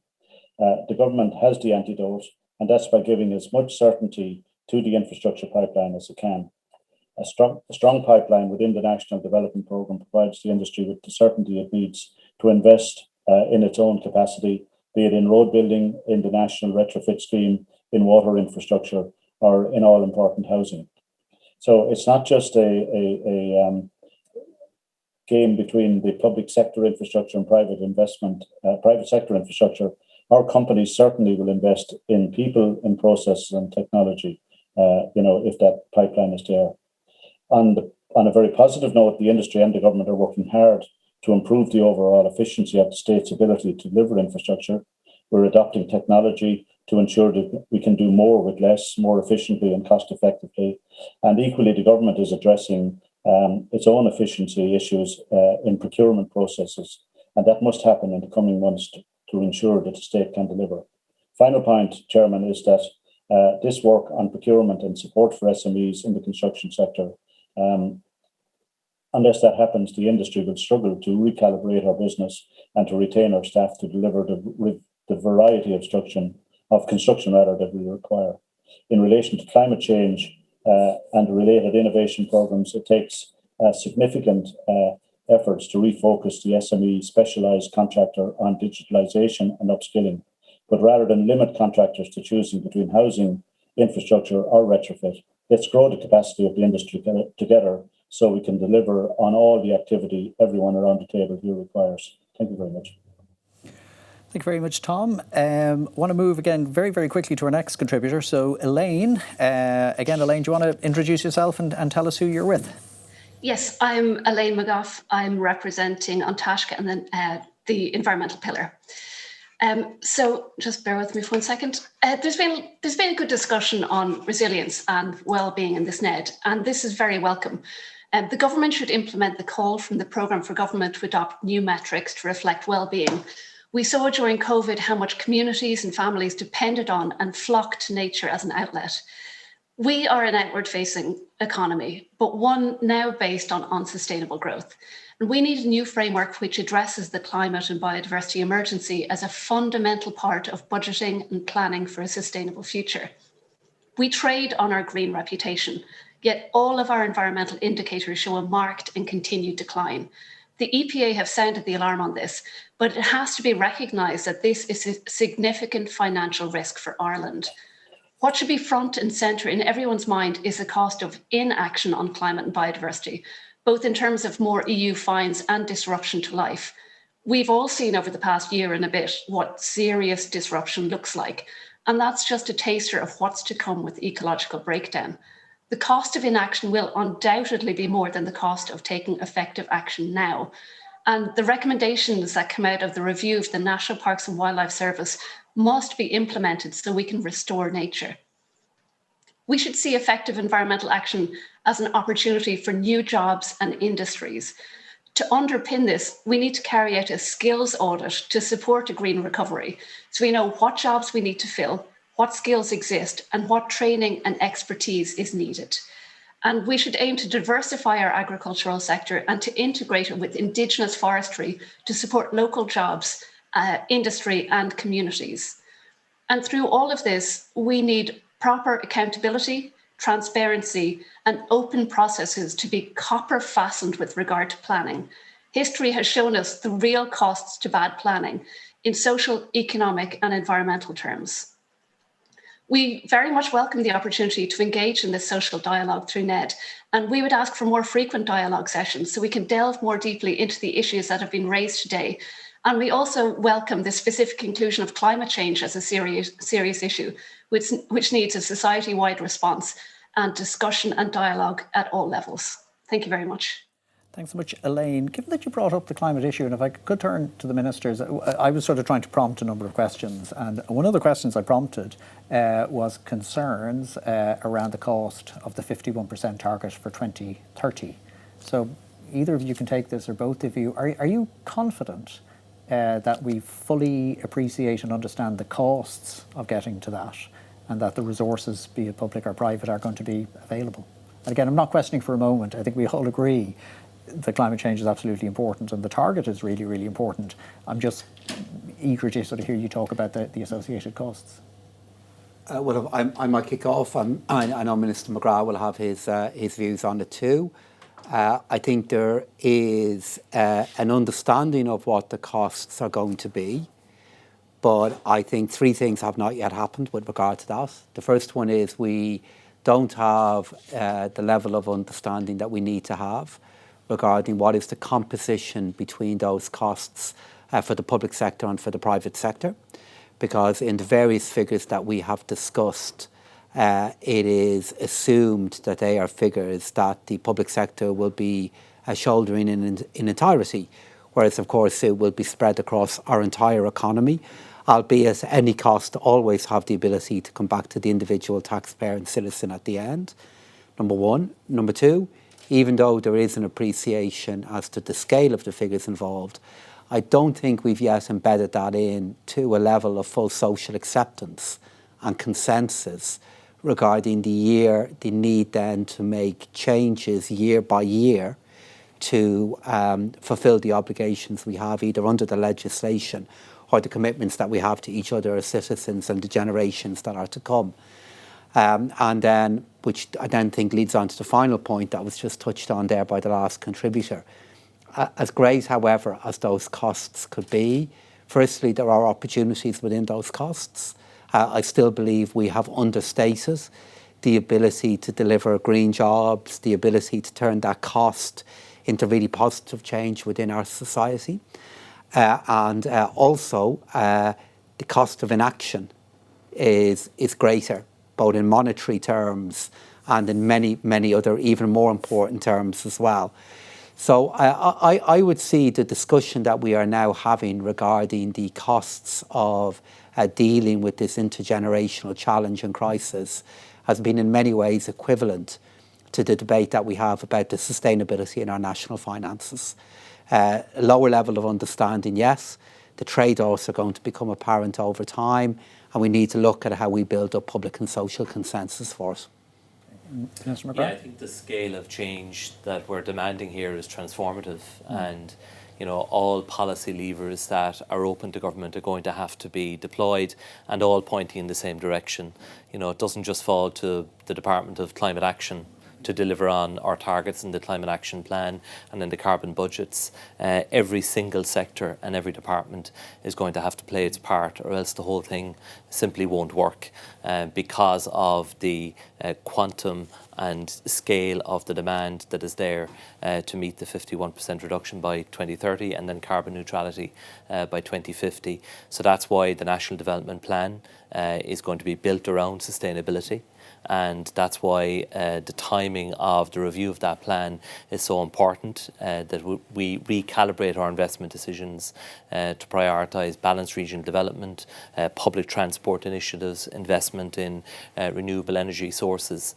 And as Pascal has said, the cost of inaction is also going to be very, very large, both in direct fines, for example, and Ireland just being left behind, and Ireland not being seen internationally as a country that is taking its responsibilities seriously and playing its part. So I think we need to bear that in mind as well. There are huge opportunities here, but it really does come down to behavioural change and change in the way that we do things in agriculture, in transport, in energy policy. It's a whole of government and a whole of society approach. Otherwise, it's not going to work. No, I think the scale is huge, no doubt about it. Okay, so our next contributor is Sean. So Sean, another household name, but for the benefit of anybody who doesn't know you, maybe you introduce yourself. Sean Healy from Social Justice Ireland. Now, in order to deliver a sustainable and resilient economic recovery, we need to think creatively about what society will look like post-pandemic. And that, in a way, is what we've been doing these past 2 days in this very welcome opportunity to participate in the National Economic Dialogue. Now, in responding, I think this needs to be recognised and acknowledged. In responding to COVID-19, government made the changes required to protect both society and the economy. The common good featured prominently in planning and delivery. The state, the only institution with the required capacity to address the pandemic, expanded to meet the challenge. Now, yes, mistakes were made in responding to COVID, but lessons were learned as well, and protecting jobs and services and a minimum standard of living were priorities. And it seems to me that now is the time to build on this progress. Now, a critically important issue, and it's been mentioned already, incrementalism is not the way forward. A new social contract is needed, and it can be developed and delivered. And part of this new social contract is delivering a sustainable and resilient economic recovery that delivers for everyone, not just some parts of society. And 5 key building blocks or 5 key goals are required in such a social contract. We need to be aiming to deliver a vibrant economy, decent services and infrastructure, just taxation, good governance, and sustainability. People will say, absolutely, but that's been there all the time. Yes and no. The difference we would say now is that we now recognize that all 5 of these goals must be worked on simultaneously. It's not just a matter of getting the economy right and everything else will follow. We need investment in infrastructure and services to develop a thriving economy. We need just taxation to fund the investment. We need good governance to ensure that people have a say in shaping the decisions that impact on them, because a lot of people feel they don't have such a say. We also need to ensure that everything that is done is sustainable environmentally, sustainable economically, and sustainable socially.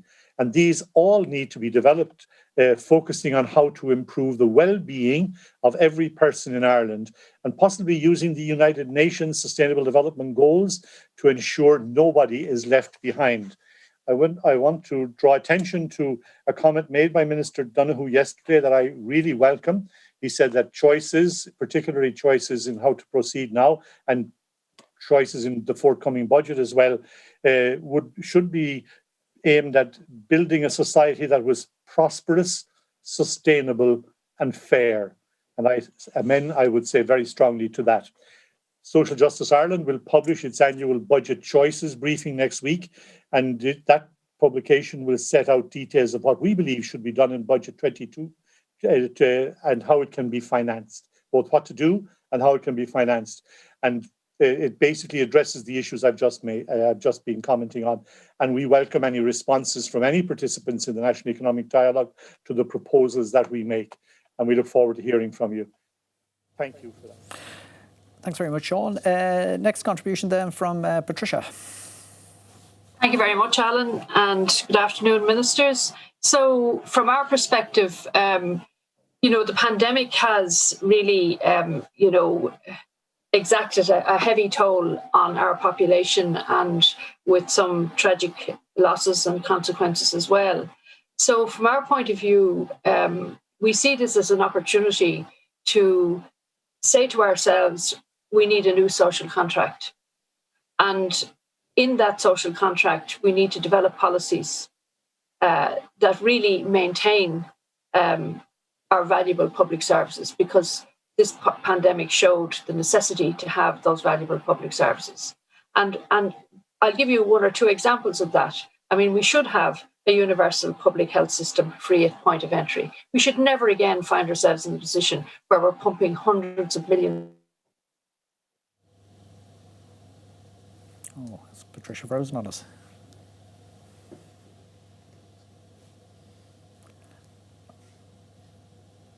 Okay, so maybe we can get back to Patricia, but in the meantime, Neil MacDonald is with us. So, Neil? I hope you're not asking me to speak over Patricia King, Alan, and get me in a lot of trouble. But I want to thank you and the rapporteurs, and I'm going to actually have a shot at answering your 4 questions very briefly. Regarding revenue and what should happen in this year's budget, yes, we do actually see a need to increase revenue to meet the very many commitments that are being sought around here. Whether all of them are achievable is a question. We were delighted to welcome Minister Donohoe's reform proposals on local property tax. We would like to see them go further into all areas of property tax. We also believe that USC now needs to be equalised across all workers, and conscious of the need to raise revenue, we propose for this year that the USC surcharge of 3% that's applied to the self-employed earning over 100,000 is applied to all workers earning over 100,000 euro. But on the last thing on revenue and on spending, we really think, given the amount of spending, and I know Minister McGrath the other day said spending this year could be 90 billion euro, we really think there's a need for a comprehensive spending review, and perhaps we need now to institute a board SNP NUA or 3.0 or whatever.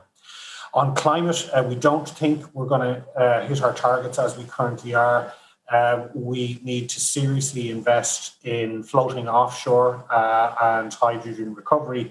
And we also need to consider, unless we're just going to pretend this problem is going to go away, we need to consider modular nuclear, because renewables are not as dependable in terms of continuity of supply.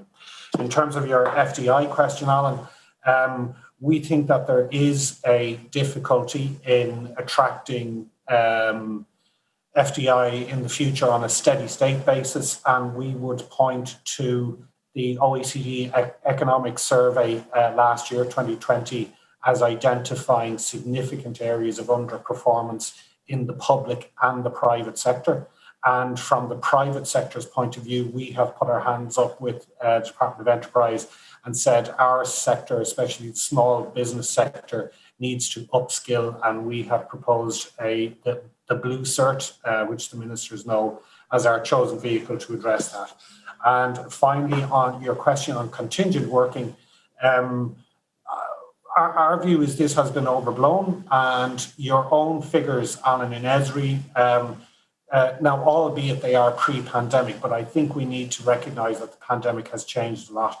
But contingent employment is not a significant issue anywhere in the economy, according to Esri's own figures in 2018.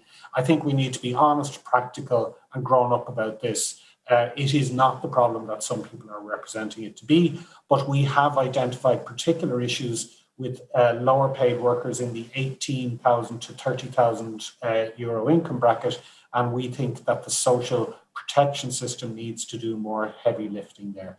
Thanks, Alan. Thanks very much, Neil. Appreciate that. Looking at the ministers, will we carry on? If you can just nod in my direction if you want to intervene at all. Okay, so we're going to go straight to Breed. So again, Breed, maybe you'd introduce and say what organisation you're representing. I, of course, know you well, but for others. Yeah. Good afternoon, Alan, and good ministers and colleagues. Just in terms of an interesting couple of days and a lot of issues covered, and a lot of challenges identified, and a lot of solutions put forward, which are welcome. In terms of your 4 questions, in many ways, question 1, I kind of twist it and say, are these measures, are these challenges, are these actions that we cannot afford to take? Picking up on my colleague from the environmental pillar, there is a cost to not doing stuff, and often it turns out to be far more expensive. I think the past year has really highlighted the importance of good public services. That whole issue of us all working together for the common good, I think, is absolutely critical. In terms of your fourth question, we have inequalities in our society and in our economy. They were there before the pandemic. The pandemic, I think, highlighted them. I think they are issues that we must address. The state itself must step up and address them. The state itself can sidestep quite a lot of our equality legislation. And that is not right when the state itself is and ought to be calling on others to be addressing inequality.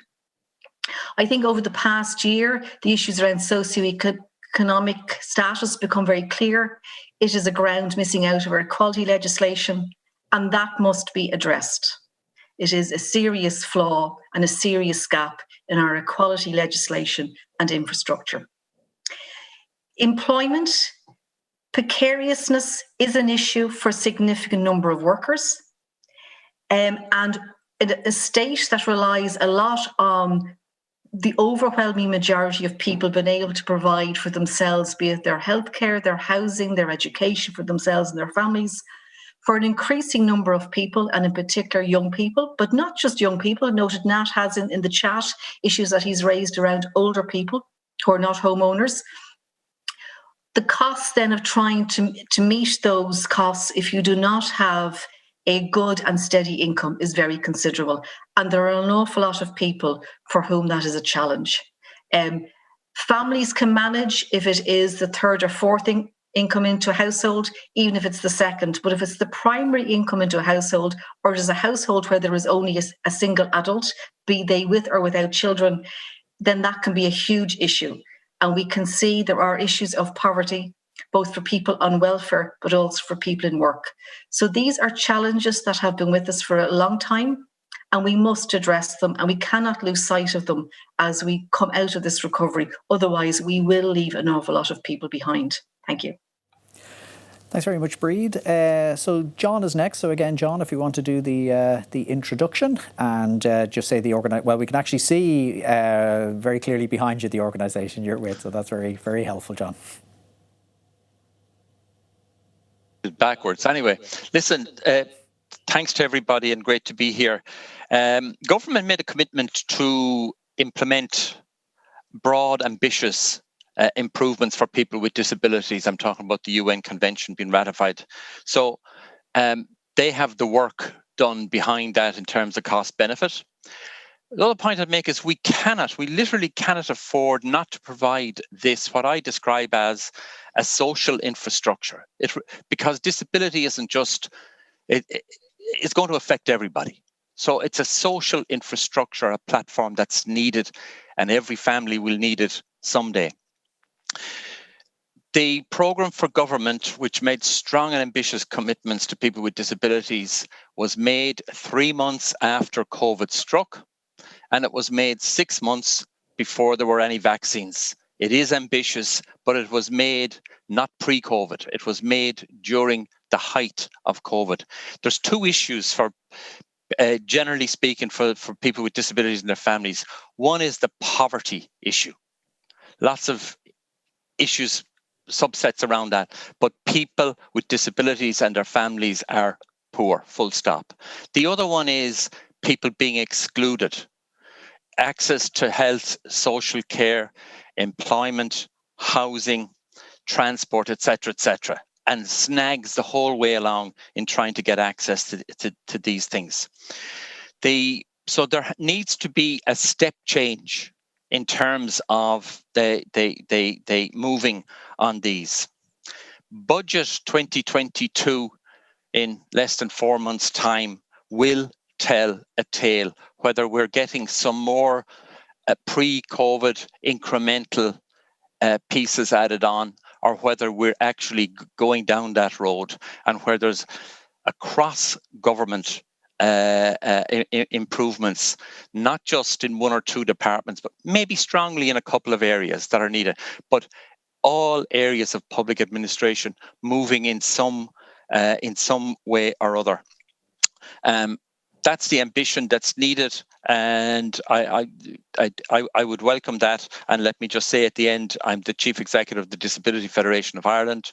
We're a broad umbrella organisation with membership across a whole range, small, large, household, well-known organisations across the disability and mental health sector. Thank you very much, Cathaoirleach. Great, thanks very much, John. Okay, so next we're moving to Simon McKeever from the Exporters Association. So Simon, it's good to see you. We look forward to your contribution. Thank you, Alan, and good afternoon. Good afternoon, ministers, and good afternoon, everybody. I'm going to keep this short and sweet. Just a couple of your questions that I wanted to address. The first thing I wanted to mention is that climate change and sustainability bring both an enormous challenge but also a potentially large opportunity for this country and also our companies and businesses in Ireland. And there's a couple of things I think we need to look at in relation to that collectively.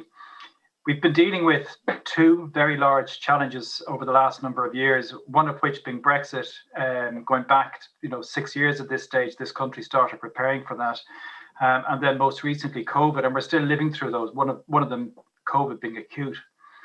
But there was a couple of things that we did really, really well and really right in relation to both of those. In the case of Brexit, there was extremely early engagement between government and business on it.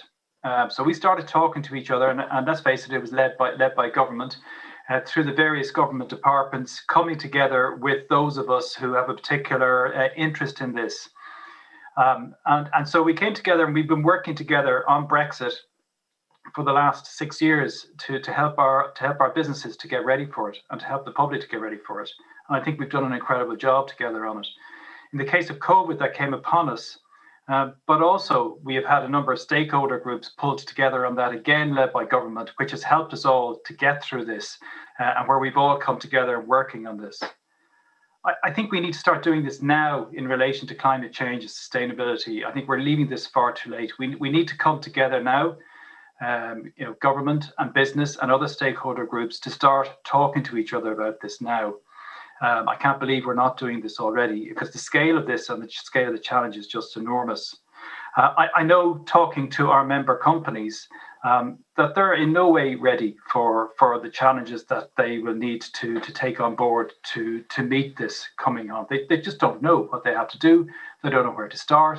I think if you're a large multinational, a large foreign-owned company, you've got some way of a head start on it. We talk about climate change, but sustainability is much greater than that. So I'm calling in front of both ministers now and in front of all of the people here that we need to come together now to start a dialogue on this, and it needs to be led by DETI and DEC. So it needs to be led by the Taoiseach and by Minister Eamon Ryan, in my view, on this. And we need to come together now to discuss this. Companies need to absolutely understand what challenges they're facing. They need to get down into the nitty-gritty detail of what they need to do with that. We need to educate them. We need to encourage transition, and we need to encourage innovation in that. And then coming on to the FDI question that you posed, I think our FDI is under threat. I think when you come to some of the larger manufacturing businesses and sectors that are in Ireland, particularly around the life sciences sector, there is such a huge physical investment that they might be slow to move. But I do believe that our FDI model, we need to ask ourselves questions about that. I mean, what is our USP going forward? And I actually do really believe if we get the sustainability piece and the climate change piece right, we could have a new USP, which is to make this the most attractive country within the EU to locate sustainable, focused business.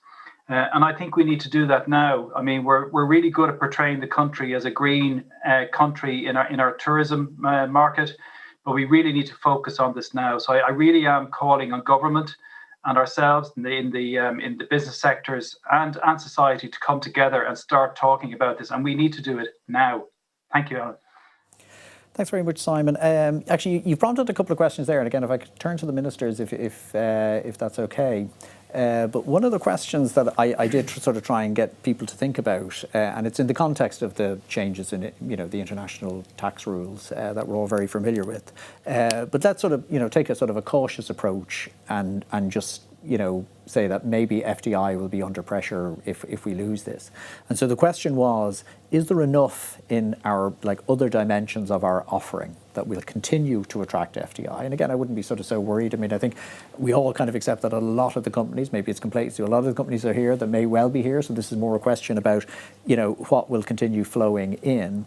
And then, the second question about if there are lower levels of FDI, how well positioned is the domestic enterprise base to sort of, be the engine of growth? So it's really a question about sort of looking ahead, facing a reality and sort of saying, do we have enough other things going on in skills, business, all those sort of things to give comfort? So, Minister McGrath? Sure. Yeah, I think it's a really great question, and it's one of the big challenges that we face as a government and as a country. And FDI will always be important in the Irish economy, and even in the last few weeks we've seen some really positive announcements on the jobs fronts, not least from Alistair's firm there, Accenture, and the pipeline remains quite strong. But it's interesting also to hear of the competitiveness challenges that are undoubtedly there. But one of the issues that we identified in the programme for government is the need to put a renewed focus on SMEs, on the domestic enterprise sector. And you will see that, for example, in the National Economic Recovery Plan, where we want to foster a genuine culture of entrepreneurship. And in our submission to the European Union under the National Recovery and Resilience Plan, for example, we've placed a very significant emphasis on skills development, a work placement programme, research, science and innovation, technological university, transformation fund, a grand challenge research funding source of capital for third level institutions. So a huge emphasis on all of those areas because we recognise that is the future, and it's going to be built on two fundamental pillars. That is the green transition and digital, and that will be very much at the centre of all that we're doing in the review of the NDP, in the rollout and implementation of the National Economic Plan, and then of course in us deploying the resources that we can get from the European Union in the context of the EU-wide Recovery and Resilience Facility. Sure, thank you, Alan, and agree with what Minister McGrath has said there. Just to add a few thoughts to it. The first one is that I am very confident about the ability of our country to continue to be competitive, to be a good place to create a company in, to employ people in, and for international investment to be present here as well. Secondly, competitiveness, however, isn't all about spending money.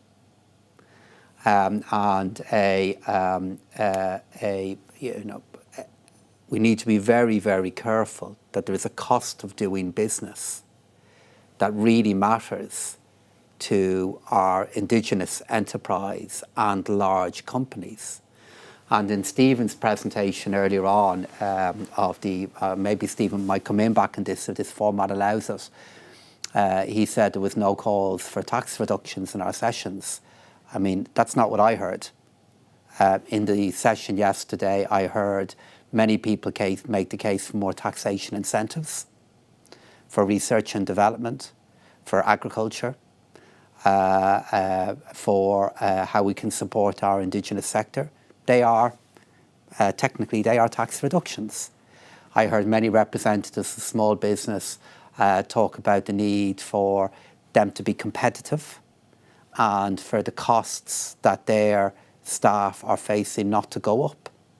That is an implicit signal to those listening to us that we need to be very careful that in making decisions about taxation, it isn't at the expense of the take-home pay of people who are in smaller businesses, or if we're going to make that decision, to be aware of the consequences of it.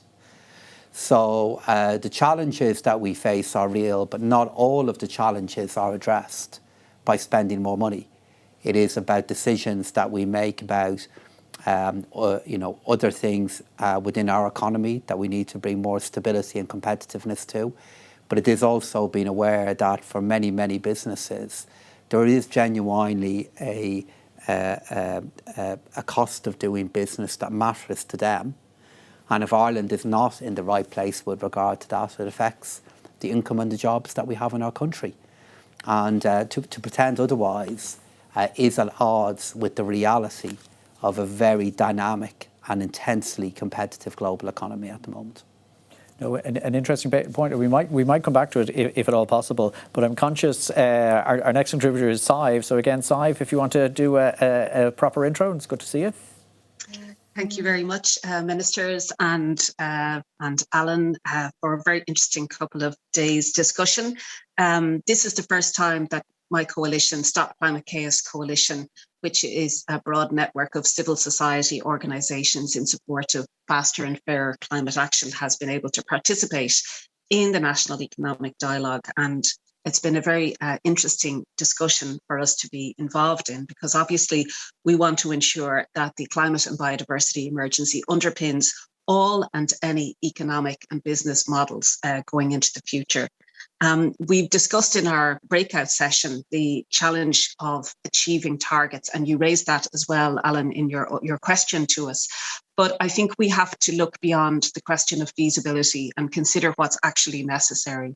It's not going to be possible for Ireland to keep pretending that we're an exception. We have missed targets because we have failed to treat the issue with urgency and failed to enact policies and measures to deliver targets.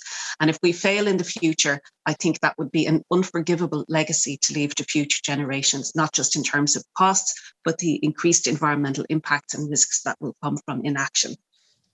And notwithstanding what seems occasionally like a shaky societal commitment to climate action, although that's not consistent at all, we need to remember as well that as members of the European Union, we have also committed to European-wide emission reductions of 55% by 2030. So there's no escaping this target that's been set in the climate bill. And it's really up to all sectors, all state bodies, and all key actors in whatever economic sector and in civil society to step up to the challenge. I find myself actually very much in agreement with Simon McKeever that we need to get off the balcony and down into the dance floor and actually start getting into the granularity of what's required. My sense is, looking back over the past few years and even the debates over the past couple of years where climate change has reached centre stage in political discourse, that the state sees itself as hands-off, that it relies on market mechanisms. And by that, I don't just mean tax measures, but also subsidies as a way to galvanise action. And I don't think that's going to succeed. There are too many barriers, there are too many obstacles that can't be overcome with that kind of approach, specifically in relation to skills and upskilling, what's required to get the retrofitting targets achieved, in terms of what's required to regulate certain environmentally damaging activities, whether they come from agriculture or peat harvesting and so on and so forth. That the state needs to be a much more proactive regulator of emissions, pollution and environmentally damaging activities. And that in itself can drive a certain kind of change in attitude and a change in focus, and obviously changes in investment.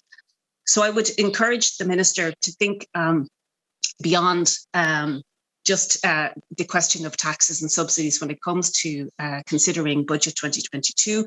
And obviously during that period, hopefully the Oireachtas will have received, or the Minister at least will have received, a proposed carbon budget programme from the Climate Change Advisory Council that's going to require us to get into that kind of granular detail about the sectoral emissions reductions that are required. But there's no escaping it. Challenging it may be, and that's only been exacerbated because of years of inaction and failed target. So I think we need to just start getting stuck in and getting to grips with what's actually required. And that requires not just societal acceptance, I would suggest, Minister Donoghue, but also leadership on the part of the state and all public bodies, including local authorities and semi-state bodies. So I look forward to hearing the other contributions of other speakers, and thank you again for inviting us today. Great. Thanks so much, Sive. Of course, I did raise the question about the affordability, but I didn't mean to suggest for a moment that we shouldn't be pursuing this ambitious agenda. It's just I have this sort of sense or whatever like that the full scale of it is not actually internalised. And I should say I'm a member of the Climate Council. I'm about to rotate off it, so I feel slightly more liberated in talking about these sort of issues. But I think it's an enormous challenge, and clearly we're going to be talking about this again. Okay, so next contributor, Tim Cullinan. So is he on screen there, Tim? Welcome to the net. Yeah, good afternoon, Alan. And look, I'm delighted to participate today in the National Economic Dialogue. And first of all, I want to acknowledge the challenges. The two ministers are there with you today. I want to acknowledge the challenge that the government has in the economic challenges we face. So coming out of Brexit, and hopefully we're at the right side of that at the moment. And I'm here today actually joining you from Brussels.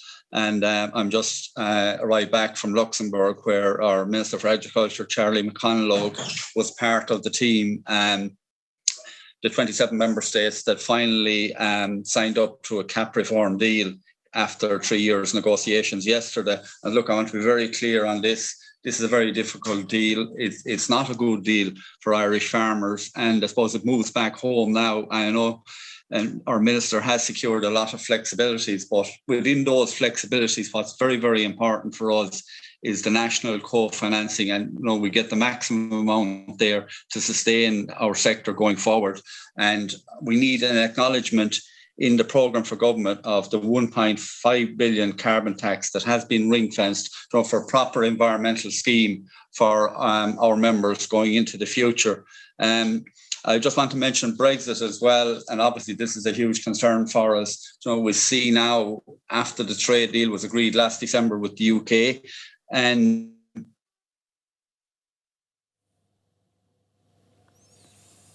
okay, so unfortunately we seem to have lost Tim, but I think we've got Stephen McMahon lined up from the Irish Patients Association. So, Stephen, good to see you. Welcome. Thank you very much, Chairman, and thank you for the invitation. This is our first attendance at this important dialogue in our society. I'd be very brief. There's just 2 or 3 quick points I want to make. The Irish Patients Association, for people that may not be aware, is a patient advocacy group across the seas, non-political, and we uphold patients' rights and to try and have their concerns resolved if they run into difficulties, and many do, with their encounter with the healthcare system. I just want to, as I say, make a few quick points. One is the lessons that have come out of the COVID pandemic. And I'd like us to just reflect for a moment that the nation bought into the green jersey because most people could see the benefits of the public health advice and on what to do during it, both to save their lives, to save their families, and indeed their communities. And that was sort of the social consensus that has existed certainly for the last 12 to 18 months. The challenge is that the same degree of attention, both by the media and other channels, may not have the same focus as we have experienced over the last 18 months. And we need to have a way to build the social consensus that you've been asking about, particularly in the area of sláinte care and the environment, because at the end of the day, everything impacts on people's health, your health, my health, patients today and future patients.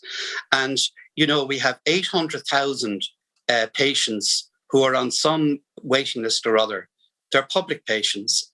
As I mentioned at our session yesterday, we had one that was on to us at the weekend waiting 5 years for a treatment that is badly needed. Now, the thing is, until we get rid of that 800,000 patients and have them, as somebody mentioned earlier on about get down on the dance floor, we're on the dance floor and there are very few exits. So we need to build a number of exits to ensure that those patients can be treated. Because otherwise, how is the public system going to be attractive to the half the population or thereabouts that have private health insurance?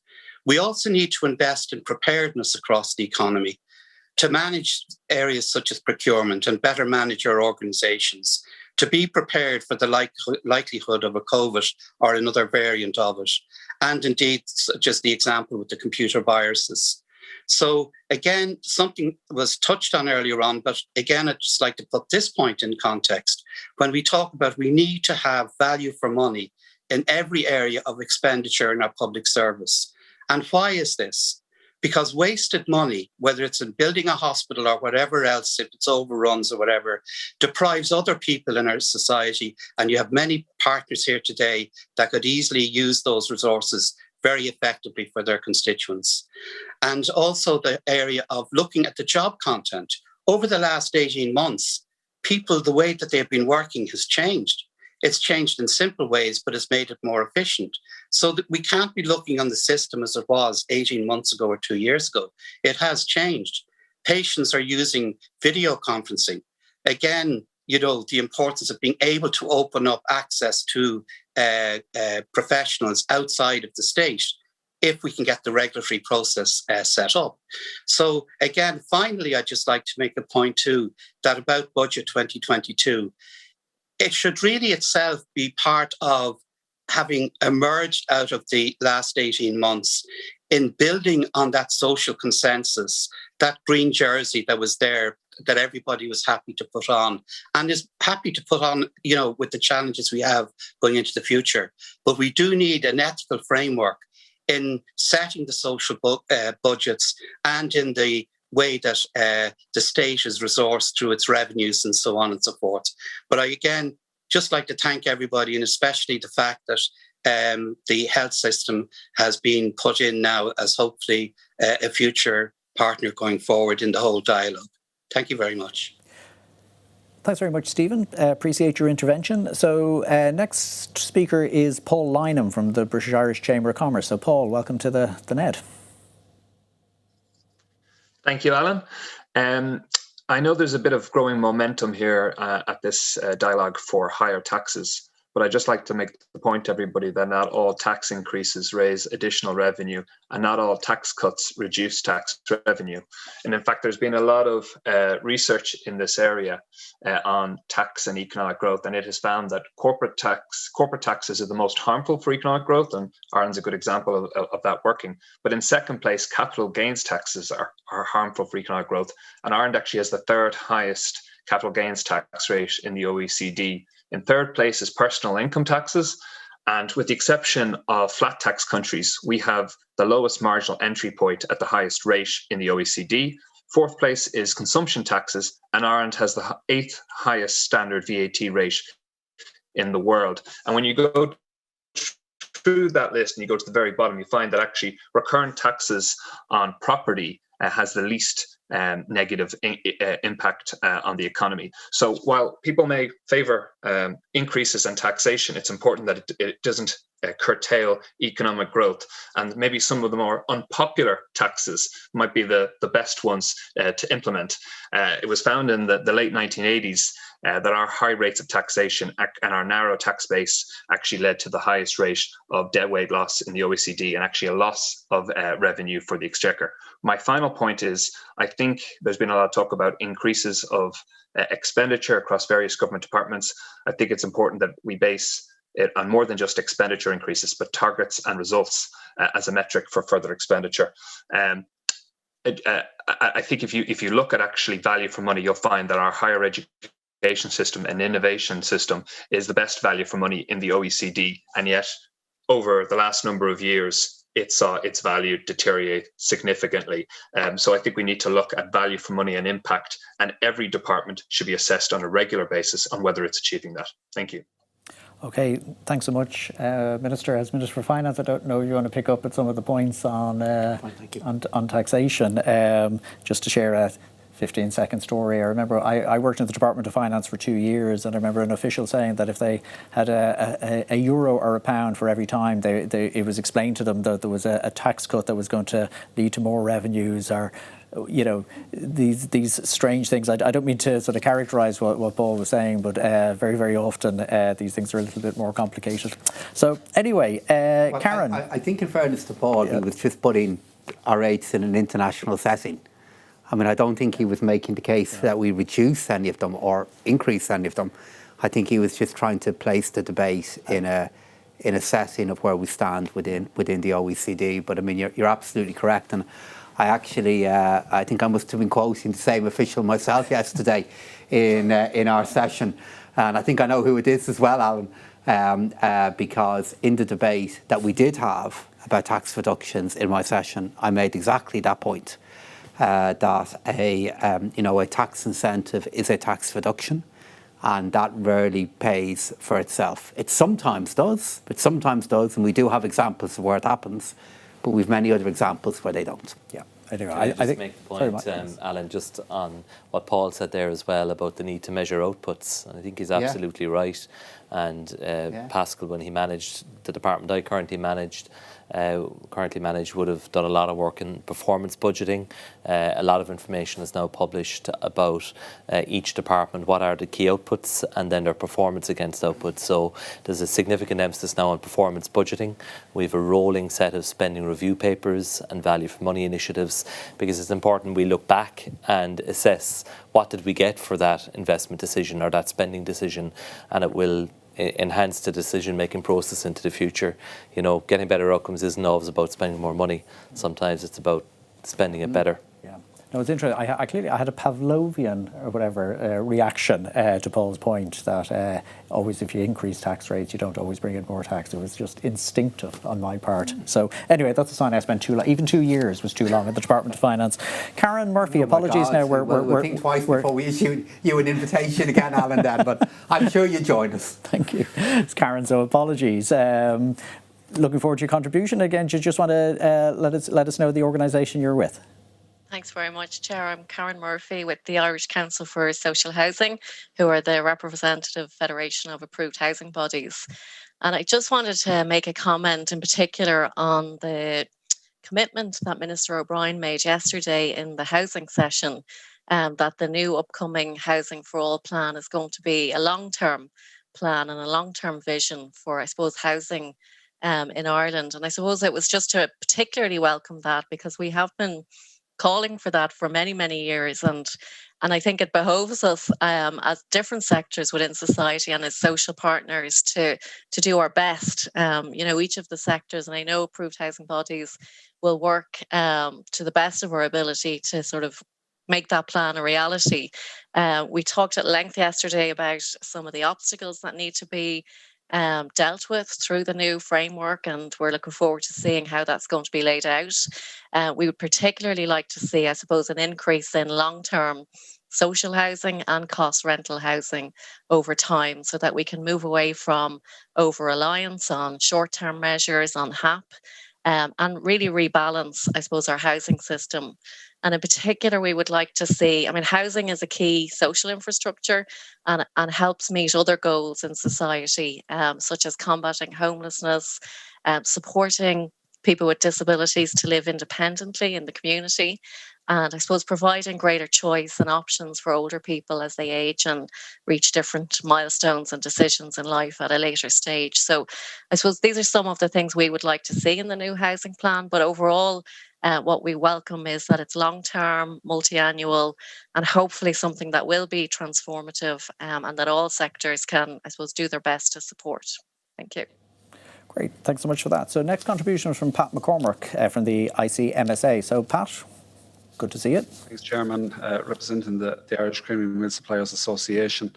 And I'd have to concur with Tom Perlin's initial comments there, where you missed the opportunity for networking at these events. But who would have thought in 2019, when we were in Dublin Castle, that we'd have such a sequence of events? And obviously COVID has been the critical component to that. But agriculture, and in particular, I suppose Irish agriculture, hasn't been as affected maybe by COVID as all of us stakeholders that are here today, albeit I suppose initially in 2020 when we saw the onset of it, it certainly did collapse dairy and beef prices for a period of time.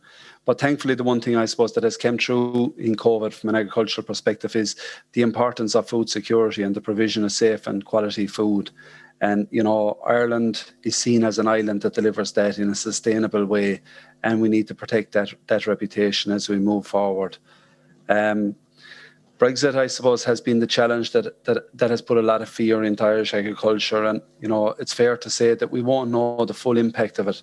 While we have a fair measure of it, we won't know the full impact of it until this calendar year has played out. And certainly, you know, if you look at the UK-Australian trade deal, it's a particular concern and the potential for more to come, given that in excess of 50%, 55, 56% of our beef is exported to the UK market. Tim Cullinane alluded to the CAP reform this morning. You know, I described the CAP agreement as a major disappointment to the family farm structure, the people that we pride ourselves in representing. They're going to see significant hits right across the board under a variety of formats and headings. And, we do need significant government commitment that national funding will be in place for those schemes as we move forward. Given that in the programme for government, I suppose, there was a commitment to a REPS type scheme, and we need to see that rolled out. We need to see it rolled out in a meaningful manner that will attract commercial farmers. And, we need to see it rolled out at a significant scale, because all the talk is about environment and sustainability. But we believe you need to maximise the number of farmers, and in particular commercial farmers, that are in those schemes. Obviously, we're facing huge uncertainty, and people mentioned the dance floor, and my analogy to being on the dance floor isn't quite as good or as romantic maybe as that of the previous people that mentioned it. Agriculture, is seen as an easy target and a soft kick. It's on the dance floor from the perspective, that all fingers point in the direction of agriculture as being a significant emitter or environmental destructor. And the reality of it is, as a generation, and I talk now about a generation of European and global citizens, Irish dairy and beef is the most efficient from an environmental impact point of view. And that story has been lost, and certainly that story needs to be resurrected as we move forward.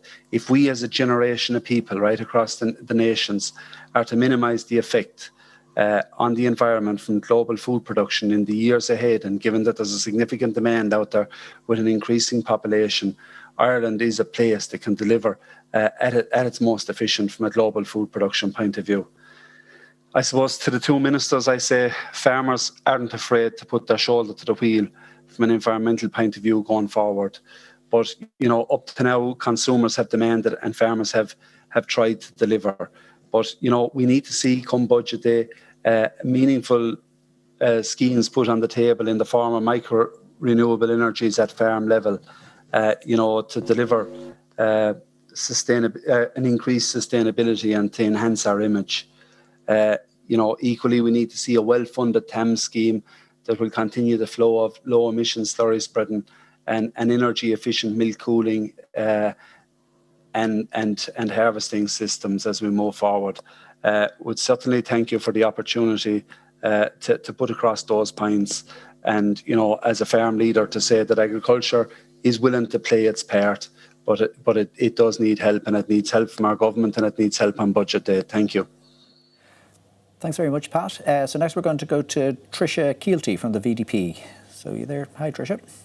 Hi, Alan, and good afternoon, ministers.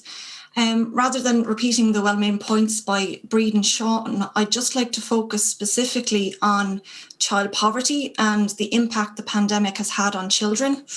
So we've seen, firsthand the impact of school closures and the move to online learning, how that's exacerbated inequalities for children, particularly related to learning loss, poor mental health, and increased risk of early school leaving. And the concern is that could potentially trap more children in a cycle of poverty and lead to lifelong disadvantage. We know from the Growing Up in Ireland data that the longer the period children are growing up in poverty, the worse the far-reaching consequences are for children's development and well-being.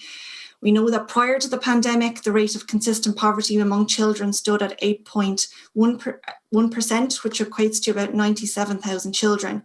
And in our work in the community, we've seen an increase in deprivation related to food poverty and energy poverty, and we are concerned that this rate has increased during the past 15 months.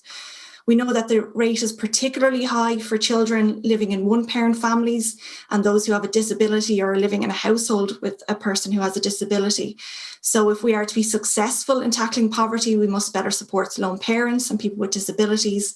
And we also need to ensure we implement the recommendations on the Citizens' Assembly on Gender Equality, given the majority of lone parent households are headed by women.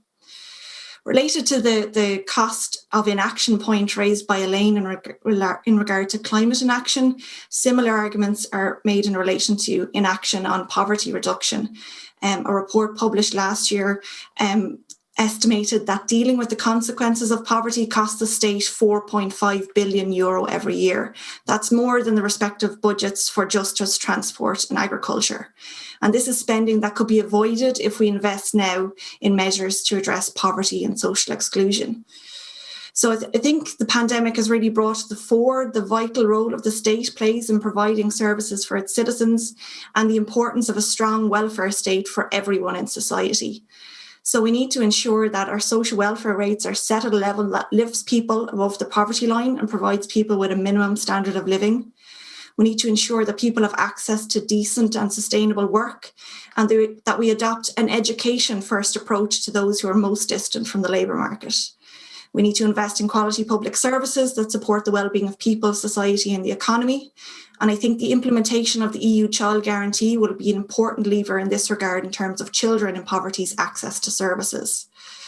We need to prioritise a just transition to a low-carbon economy with a strong emphasis on the need to address energy poverty. And to do this, we need to embed poverty proofing in all economic and social policy decisions, including budgetary decisions. And we had a good discussion in the breakout session yesterday in regard to this. And there's huge potential with the wellbeing approach to budgeting that's already in motion. So I suppose just finally to say, given the uneven impact of the pandemic and the inequalities it's exposed, I think it just further underlines how essential that all voices and perspectives are heard in national dialogue on an ongoing basis if we are to ensure Ireland's recovery and future development is fair and balanced. Thank you very much. Great, thanks so much, Tricia. Could we just take a moment on this? On the issue of child poverty, and it's partly because the ESRI runs the Growing Up in Ireland survey, but just more generally, this is such a crucial issue. And I suppose there's lots of things we worry about coming out of the pandemic, but the impact on children, disadvantaged children, and everything we know about the digital divide and the extent to which they have been, disadvantaged over this period. Maybe one of you or both of you want to talk about the plans in place to try and mitigate some of the damage that has been done to these kids, in the hope that we can sort of get them back on the trajectory, which I think collectively, and I know I'm sort of inviting you to talk because I know you would share my sort of sense of this. Completely agree that we have to be so conscious of the really significant price that has been paid by our youngest children, and particularly for our younger and vulnerable children who lost such valuable school time, support time during the pandemic. And there are a few signs that are more potent in reminding us that we were on the way out of the pandemic than the schools opening up in the morning. You've seen kids on their scooters, on their way into school, That was the sign of us beginning to edge forward. And it's a very good reminder from our colleague there in the Savinsta, Paul, about the need to prioritise this issue as we move into the next budget and beyond. But I must say, from dealing with Minister Norma Foley, who is focusing on this issue, I think she's keenly aware of the need to support those young girls and boys and students that did pay such a price when our schools were closed. So I think it's a really important point, and it's great to be reminded of it in this forum. Yeah, I think Tricia made some excellent points there, and she spoke at the breakout session yesterday that I was involved in as well. And we really do need to have a social recovery as well as an economic recovery, and the government gets that, because we know there were problems pre-COVID and many of them have been accentuated, and it's undoubtedly the case that for many children, while the schools were shut, they may not have got the support in their own home. That's just a fact. And they may not have had the technology or devices available to them to avail of the remote learning if that was being provided. So undoubtedly there is a further gap has developed, and the government is going to be working to address that. When it comes to child poverty, Like even in the last budget, when we didn't have considerable resources because of COVID, Minister Humphreys was very keen to target the limited resources at issues such as the child dependent allowance, which is proven to be a very effective way of intervening to support families and to address child poverty. So it is an area that both Minister Donoghue and I have a very keen personal interest in, and it will be to the fore of our minds in the budget. Very good. I was just glad to give you an opportunity to talk about that. I think it's important that we would dare it. Now, Ian Talbot, good to see you, Ian. Would like to make your contribution? Hi, Alan. Thanks very much. But first of all, I'd like to acknowledge the calm and very positive nature of the discussion. And I think it's testament to the collaboration we've had across the economy and the government actions that have kept the economy as stable as it actually is.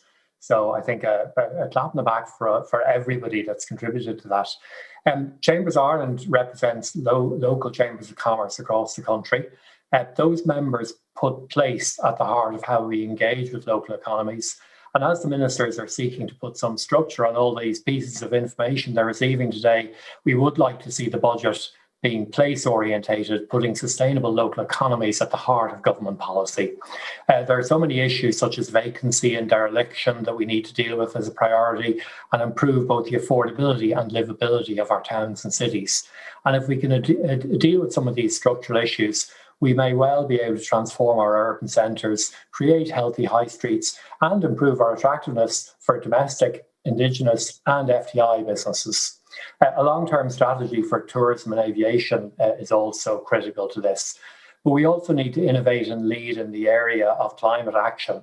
We must build on the work already done to deliver more ambition and more investment in our sustainable transport networks, grid infrastructure, offshore wind, circular economy, and transport. And we need to remove as many inhibitors as we can to get these actions done as quickly as possible. And finally, the economic recovery must also deliver for the people who work in economies throughout the country. The post-pandemic workplace must be a flexible one, family-friendly at its core. That means the workplaces must enable labour participation, remove obstacles to entry, and just to finally make the point that affordable, accessible, quality childcare remains critical for both the creation of labour force and the assistance in so many gender inequality issues we're facing as well. Thank you very much, and good luck to the ministers in pulling this together. Thanks very much, Ian. And I think we may be going to our last contributor now. So Sandra is there. So again, Sandra, if you want to do a quick intro. Thanks, Alan. Good afternoon, ministers and colleagues. Sandra McCullough here for the National Women's Council. It was good to hear Minister McGrath highlight the importance of performance budgeting just there a few moments ago. Overall, the National Women's Council is very concerned at the lack of attention to gender equality in much of our economic decision-making. EU negotiations around the Recovery and Resilience Fund recognise the disproportionate impact the pandemic had on women and asked member states to outline how their recovery plans would tackle the social consequences of the pandemic and how the reforms and investments in them would contribute to gender equality. Now, we're concerned that there's very little evidence of gender proofing in the Recovery and Resilience Plan. We've heard a lot over the last couple of days about investment in kind of retraining and reskilling. That's really important, but there's been very little attention to the need to ensure that women can benefit, given what we know about trends in who benefits from investment in active labour market programmes. For example, women comprise only 5% of the beneficiaries of expenditure on apprenticeships, for example. So across all of the different kind of economic recovery plans, we've seen a focus on investment on boosting jobs in kind of very traditionally male-dominated sectors like construction and energy and so on, despite the stronger impact of the pandemic on female-dominated sectors. And there's really been almost an absence of funds directed to the care economy and the care sector. Now, the National Economic Recovery Plan notes that there will be additional demands for skills related to kind of health and social care to meet the needs of the population, but there's no budget allocated to kind of, make that a reality. Now, if we're to build a jobs-led recovery, we need to invest in a public model of childcare. It's an essential component of a functioning labour market. But our childcare system continues to be one of the most, if not the most, poorly funded system in Europe. Investment in childcare makes good economic sense as well. Much of the upfront investment is recouped through higher tax revenue, and it also will help to generate the economic and social returns that will allow us to service and repay our debt. Now, over the next few months, the European Commission is tasked with examining the recovery and resilience programmes as to how they tackle the inequalities between women and men. And there's a report due on that by the end of July next year. So we're going to need to provide further clarity on how exactly the recovery and resilience programme and these other funds will be measured and enforced kind of from the perspective of gender and other equality grounds. So I suppose what we would say is, if we want to deliver all the things we've been talking about over the past couple of days, the building back better, more inclusive labour market, a just transition, the way to deliver on this is through using a gender and equality framework as a lens to guide decisions about how.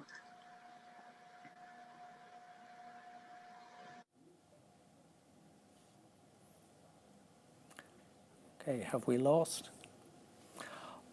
Okay, it seems we've lost Sandra, unfortunately. Okay, so I think we've had a really good session there. And again, thanks to Ministers McGrath and Donoghue for coming along and engaging in the discussion. Again, in Dublin Castle, we would have had so much more time to get to so many more people. But nevertheless, I think we got a good sort of variety of contributions there. So according to the programme, I'm now to deliver a summary, but you'll understand that it would be quite difficult to summarise the last hour and 15 minutes without any time to reflect. So for this reason, my concluding comments will be more general in nature, but I'll touch on some of the themes that we've been discussing. So I want to begin with some words about the National Economic Dialogue as a vehicle for facilitating broad-based discussion. And I think once again this year, we have benefited from a large attendance and a strong level of engagement. And here I'm referring on the one hand to ministers who have spoken and chaired breakout sessions, and also to the Taoiseach who addressed us yesterday. On the other hand, I'm referring to you, the participants, so both in the plenary session and through yesterday's breakouts. There's been a huge exchange of thoughts and ideas, and this can only be positive, I would have thought. And as you know, the discussions have been written up by the rapporteurs and they'll be published. So while we've included a wide representation, I'm also conscious of two possible weaknesses in the effort to capture all views. First, and I've made this point previously, while we've talked about many possibilities for increasing expenditure, we don't have a person here whose only role is to speak for taxpayers. So you could say that this is partly the role of ministers who attend, but I always worry about this possible imbalance. And a second possible weakness, brings to mind something I remember a teacher saying while I was in school 40 years ago. This line has stuck with me since. A society should be judged by how it treats its weakest members, typically the very young, the very old, and the disabled. Many of you represent these groups, and you do so very well. I just hope you feel that the issues of concern to you and those you represent have received the level of attention which the very young, the very old, and the disabled deserve. And I also like to add carers here, whose contribution to our society is huge. So I spoke yesterday about how the addition of a breakout session on health was a positive development for this year's National Economic Dialogue. And to some degree, my thinking was motivated by the scale of health-related expenditure in the total budget. But the value of that discussion actually went well beyond my expectations. I was really struck listening to Sarah talking about it this morning. So among the themes covered were the need to support and value healthcare workers. So we all spoke about this during the pandemic, and it's important that we don't lose sight of it. There was also a discussion about maintaining some of the tech-enabled innovation in healthcare which the pandemic prompted. I think this is really important because regardless of population ageing, cost pressures in health will continue to build, and that's related to things like pharmaceuticals and other things. So we need to adopt technological advances while ensuring patient care and outcomes are maintained. Now, looking more broadly, while the Delta variant is a source of concern, it seems to me that we can look ahead with some optimism to positive economic news in the months ahead. I think I'm echoing the Taoiseach on that. In framing questions for our general discussion, I did raise concerns about issues such as tax revenues and the costs of climate action. And while clearly there are concerns and challenges, I also think that the Irish economy has the capacity to generate the resources to allow us to meet those challenges. Of course, it is up to the government to mobilise those resources in a way that maximises benefits to Ireland's citizens and residents. So before I end, I'd like to thank some people. First, I've worked very, very closely with the officials in the Department of Finance and the Department of Public Expenditure and Reform over the last few days, especially Matt McGann and Joanne Mulholland. So I want to thank Matt, Joanne and their colleagues. I also want to thank the production team here. So it struck me that the role of chair this year was more like hosting a TV show than just merely chairing a conference, which is normally what I'd be doing. So I really want to thank the production team here, especially for dealing with me as being such an amateur in this area. I want to thank the Taoiseach, the Taoiseach and the ministers who've attended, and also the rapporteurs. So the rapporteurs have a really difficult job, but they did it very well. And finally, I want to thank you, the participants, for your attendance, your engagement, and also the respectful way in which you've conveyed your views. So with that, I'm going to be checking out now, but it's my great pleasure to introduce Minister Eamon Ryan, who will address us and who will draw the NED to a close. So, Minister Ryan. Thank you very much indeed, Alan, and it's a very great honour to bring this NED to a close. I was just thinking to myself there, isn't it? It's great, here we are on Friday evening after a week's work done, and I just realised, no, it's only Tuesday. It's been a long week already, but the highlight of it, I think, for me, was the session in NED yesterday, because there's real strength in the partnership approach that we do run in this country, we do have in this country. We're a small country. We can come together and listen to each other in a way that maybe a bigger country that would be more difficult. It gives us one of our great strengths. I was very conscious at the opening session, and unfortunately I missed a lot of the events today. We were busy with the whole COVID thing, but I sense clearly economic analysis at the centre of it, and the need for a balanced budget, the need for balanced in a Keynesian way. That we do in periods like this, in a downturn, when the state has to step in and replace evaporating activity, balanced in that way. And then as we grow again, which we will, to balance in the sense that see that growth and increases in tax income cover our increases in expenditure, to be able to provide and deliver the services we need. And that we keep ourselves in a budget position which gives us strength, which keeps our cost of borrowing low, because we will have to do a lot of borrowing, in my mind, for a variety of reasons I'm going to set out in my own short contribution now.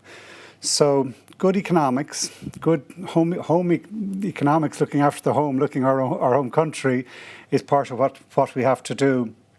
And I'm confident we can do it. There are three, I suppose, economic projects facing us, three economic tasks we have to manage, which are going to be critical.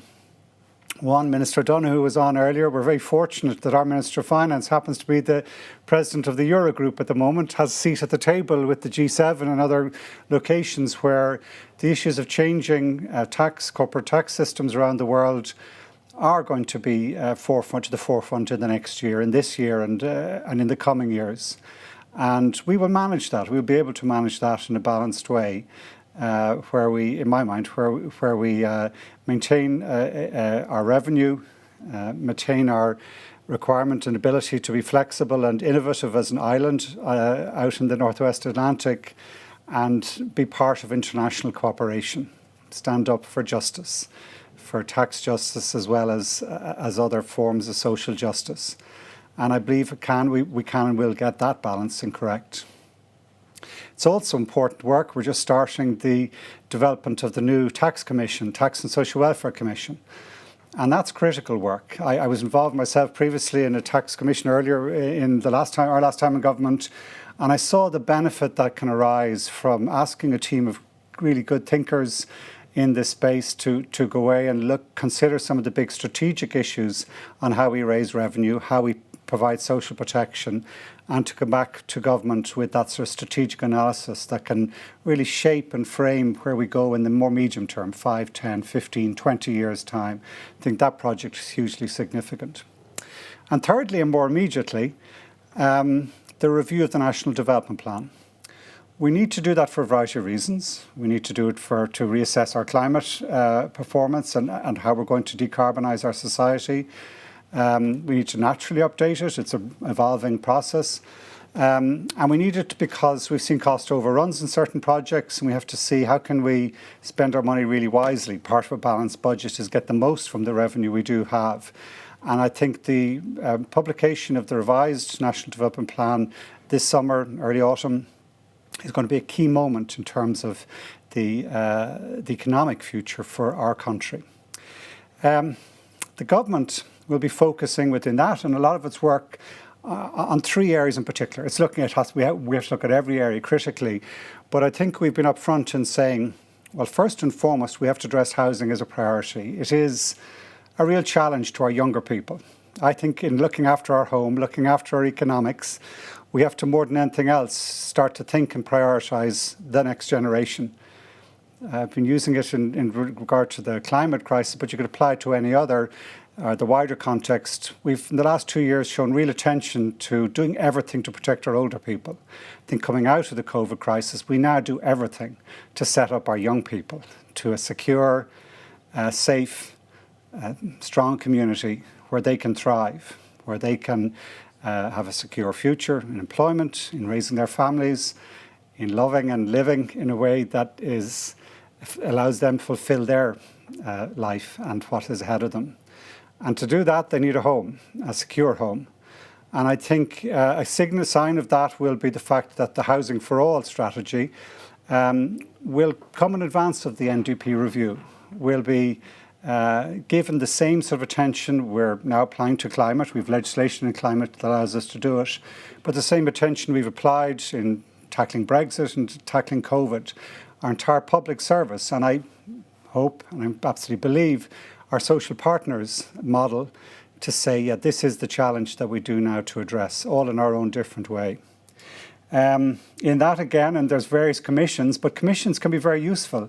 The establishment of the Housing Commission is going to be key. We will have our Housing for All strategy for immediate action because we do have to act fast, but it is absolutely appropriate at the same time to ask this Housing Commission to look strategically and think longer term and think outside the box and to look at further options in terms of how we address this housing crisis. It will see new models, new ways of doing things. I think there's a fundamental change coming in not just having our kind of traditional split between social housing, rented sector, private property, private residential, to looking at new models of affordability, particularly cost rental housing, which start to mix things up, start to create more mixed solutions in the same neighbourhood and give the security of tenure, give the lower rents particularly, give the opportunity for people to invest, give the opportunity for us to bring in private financing as well as public financing. Our balanced budget is going to come with the clever use of finance in a whole variety of different ways, in housing, in cost rental housing, just as much as in everywhere else. Secondly, and it hasn't gone away, our health crisis is going to dominate. And it's not just in terms of managing COVID. I think it is taking what we all sense has happened. There's been a transformation during the COVID crisis. Our health system, in real stress conditions, under desperate circumstances in many instances, has shown incredible flexibility, incredible ability to deliver through adversity. People don't realise, but what's happened with that cyber attack in terms of flattening our health system, IT system, and we still were able to stand up and to provide the services. Everyone, Paul Reid and everyone else in the HSE, in our hospitals, in our community centres, deserve huge credit, in my mind, for the resilience they've shown, the innovation they've shown. And what we have to do now to deliver Sláinte care is to keep going with that resilience. Be very tired, everyone's exhausted, everyone's flat out, been stressed and work-wise for so long, but we have to do is dust ourselves down, brush ourselves off, have a good night's sleep, rest, but then get back to actually using that innovation and that capability to deliver flexibility in the public service in health, to actually deliver a new form of healthcare, to deliver on the really good policies we have. We're standing on good ground with the maternity policy, the mental health strategy, the various different changes we know we need to make. We all know that in our public service, the real challenge has been the speed and the need to deliver in a timely manner. We've learned how to do that in COVID. We've learned how to use digital technology. Sometimes it's taken time, but it's worked. It's worked in remote working. It's worked in remote diagnosis. So this digital and community Sláinte healthcare type system is the prize we can now reach and achieve in this time of change. Thirdly, and it's not exhaustive, this list of priorities, but it's just a centre stage in the strategic changes that is occurring at this time, we will deliver on our climate action plans. And we will do so because it's our duty and obligation to protect our home in the widest sense, but also because it's going to be good for our country. It will deliver a just transition. And I keep coming back to the key fundamentals. The projects we need to do bring social justice in their trail and have to be designed so that social justice is at the core. But when you look at the retrofitting of our housing stock, we can look and spend a lot of time detailing how we actually achieve it and how we do it, but we're going to have to go to every single home to address climate change and retrofit it and make it a warm, comfortable home to live in. And that, more than anything else, is going to have a fundamental social transformation because it will eradicate and end fuel poverty. It will improve people's public health. The public health outcomes from living in a warm, cosy, well-constructed, well-insulated home is beyond compare. It's a really good investment in social justice. I would say secondly, and maybe I come from this background so I'm biased, but the switching to active travel, the improving of conditions of pedestrians and cyclists and people in public transport is, I've always seen, that's a social gain. A lot of people can't afford to drive a car. There's nothing wrong with someone who has a car, and I drive myself, and we can't do a them and us in this. But there's a fundamental truth that by investing in modes like walking and cycling and public transport, again, we improve our health. Again, it tends to favour those on lower incomes. And again, it favours those who maybe don't have the option, be it through a disability or a whole variety of different reasons. It's a social transformation. Two other points on it. Firstly, and we had a really interesting session yesterday with representatives from the ICA, MACRA, ICMSA, a whole range of different agricultural interests, rightly looking at focusing on this climate issue because it's their future. It's their incomes that are at stake. It's their livelihoods that we are talking about. And we're listening. Climate won't work if it's top-down, waving a finger at someone to tell them what to do. It'll work when it's working together, listening to each other, admitting we don't know all the solutions yet. We'll have to learn by doing. And social partnership. And these sort of events, our national economic dialogues and the future dialogues we're going to hold to deliver on this transition is going to be central. It won't work if we don't have public support behind the change. It won't work if they don't trust that it is actually going to lead to a better outcome. It's the most strange thing possible. We have to hasten slowly in doing this. We have to stop and listen and share best ideas. And we will do that in the coming months. This event today, in my mind, is only the first of many events we're going to do through our social dialogue process to actually deliver the climate change targets we have. Lastly, this is slightly thinking big on the climate side. It's also transformational on the economic side. It's the biggest economic opportunity that our state has ever seen because we happen to live, sea area 7 times our land area, in the windiest place on the planet. We can convert that energy into hydrogen, into ammonia, and into electricity, which will power our industry into the future. That's the best, most secure guarantee of a balanced budget in the decades to come. That will give us the power to run digital industries that are going to be a future employer in this country. It gives us the ability to actually develop the periphery, to develop the west, northwest, southwest, east, not just our cities, but right across the country. And it's not going to be easy.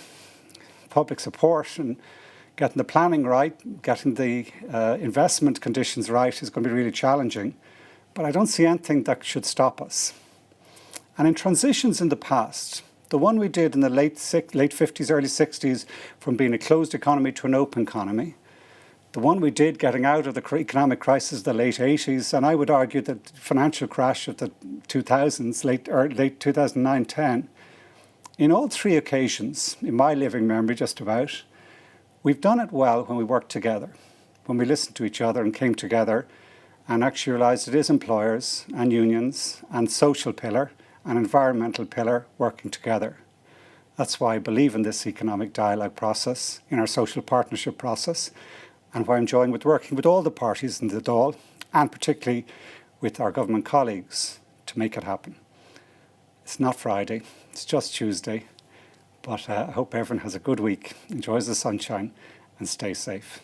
Thank you.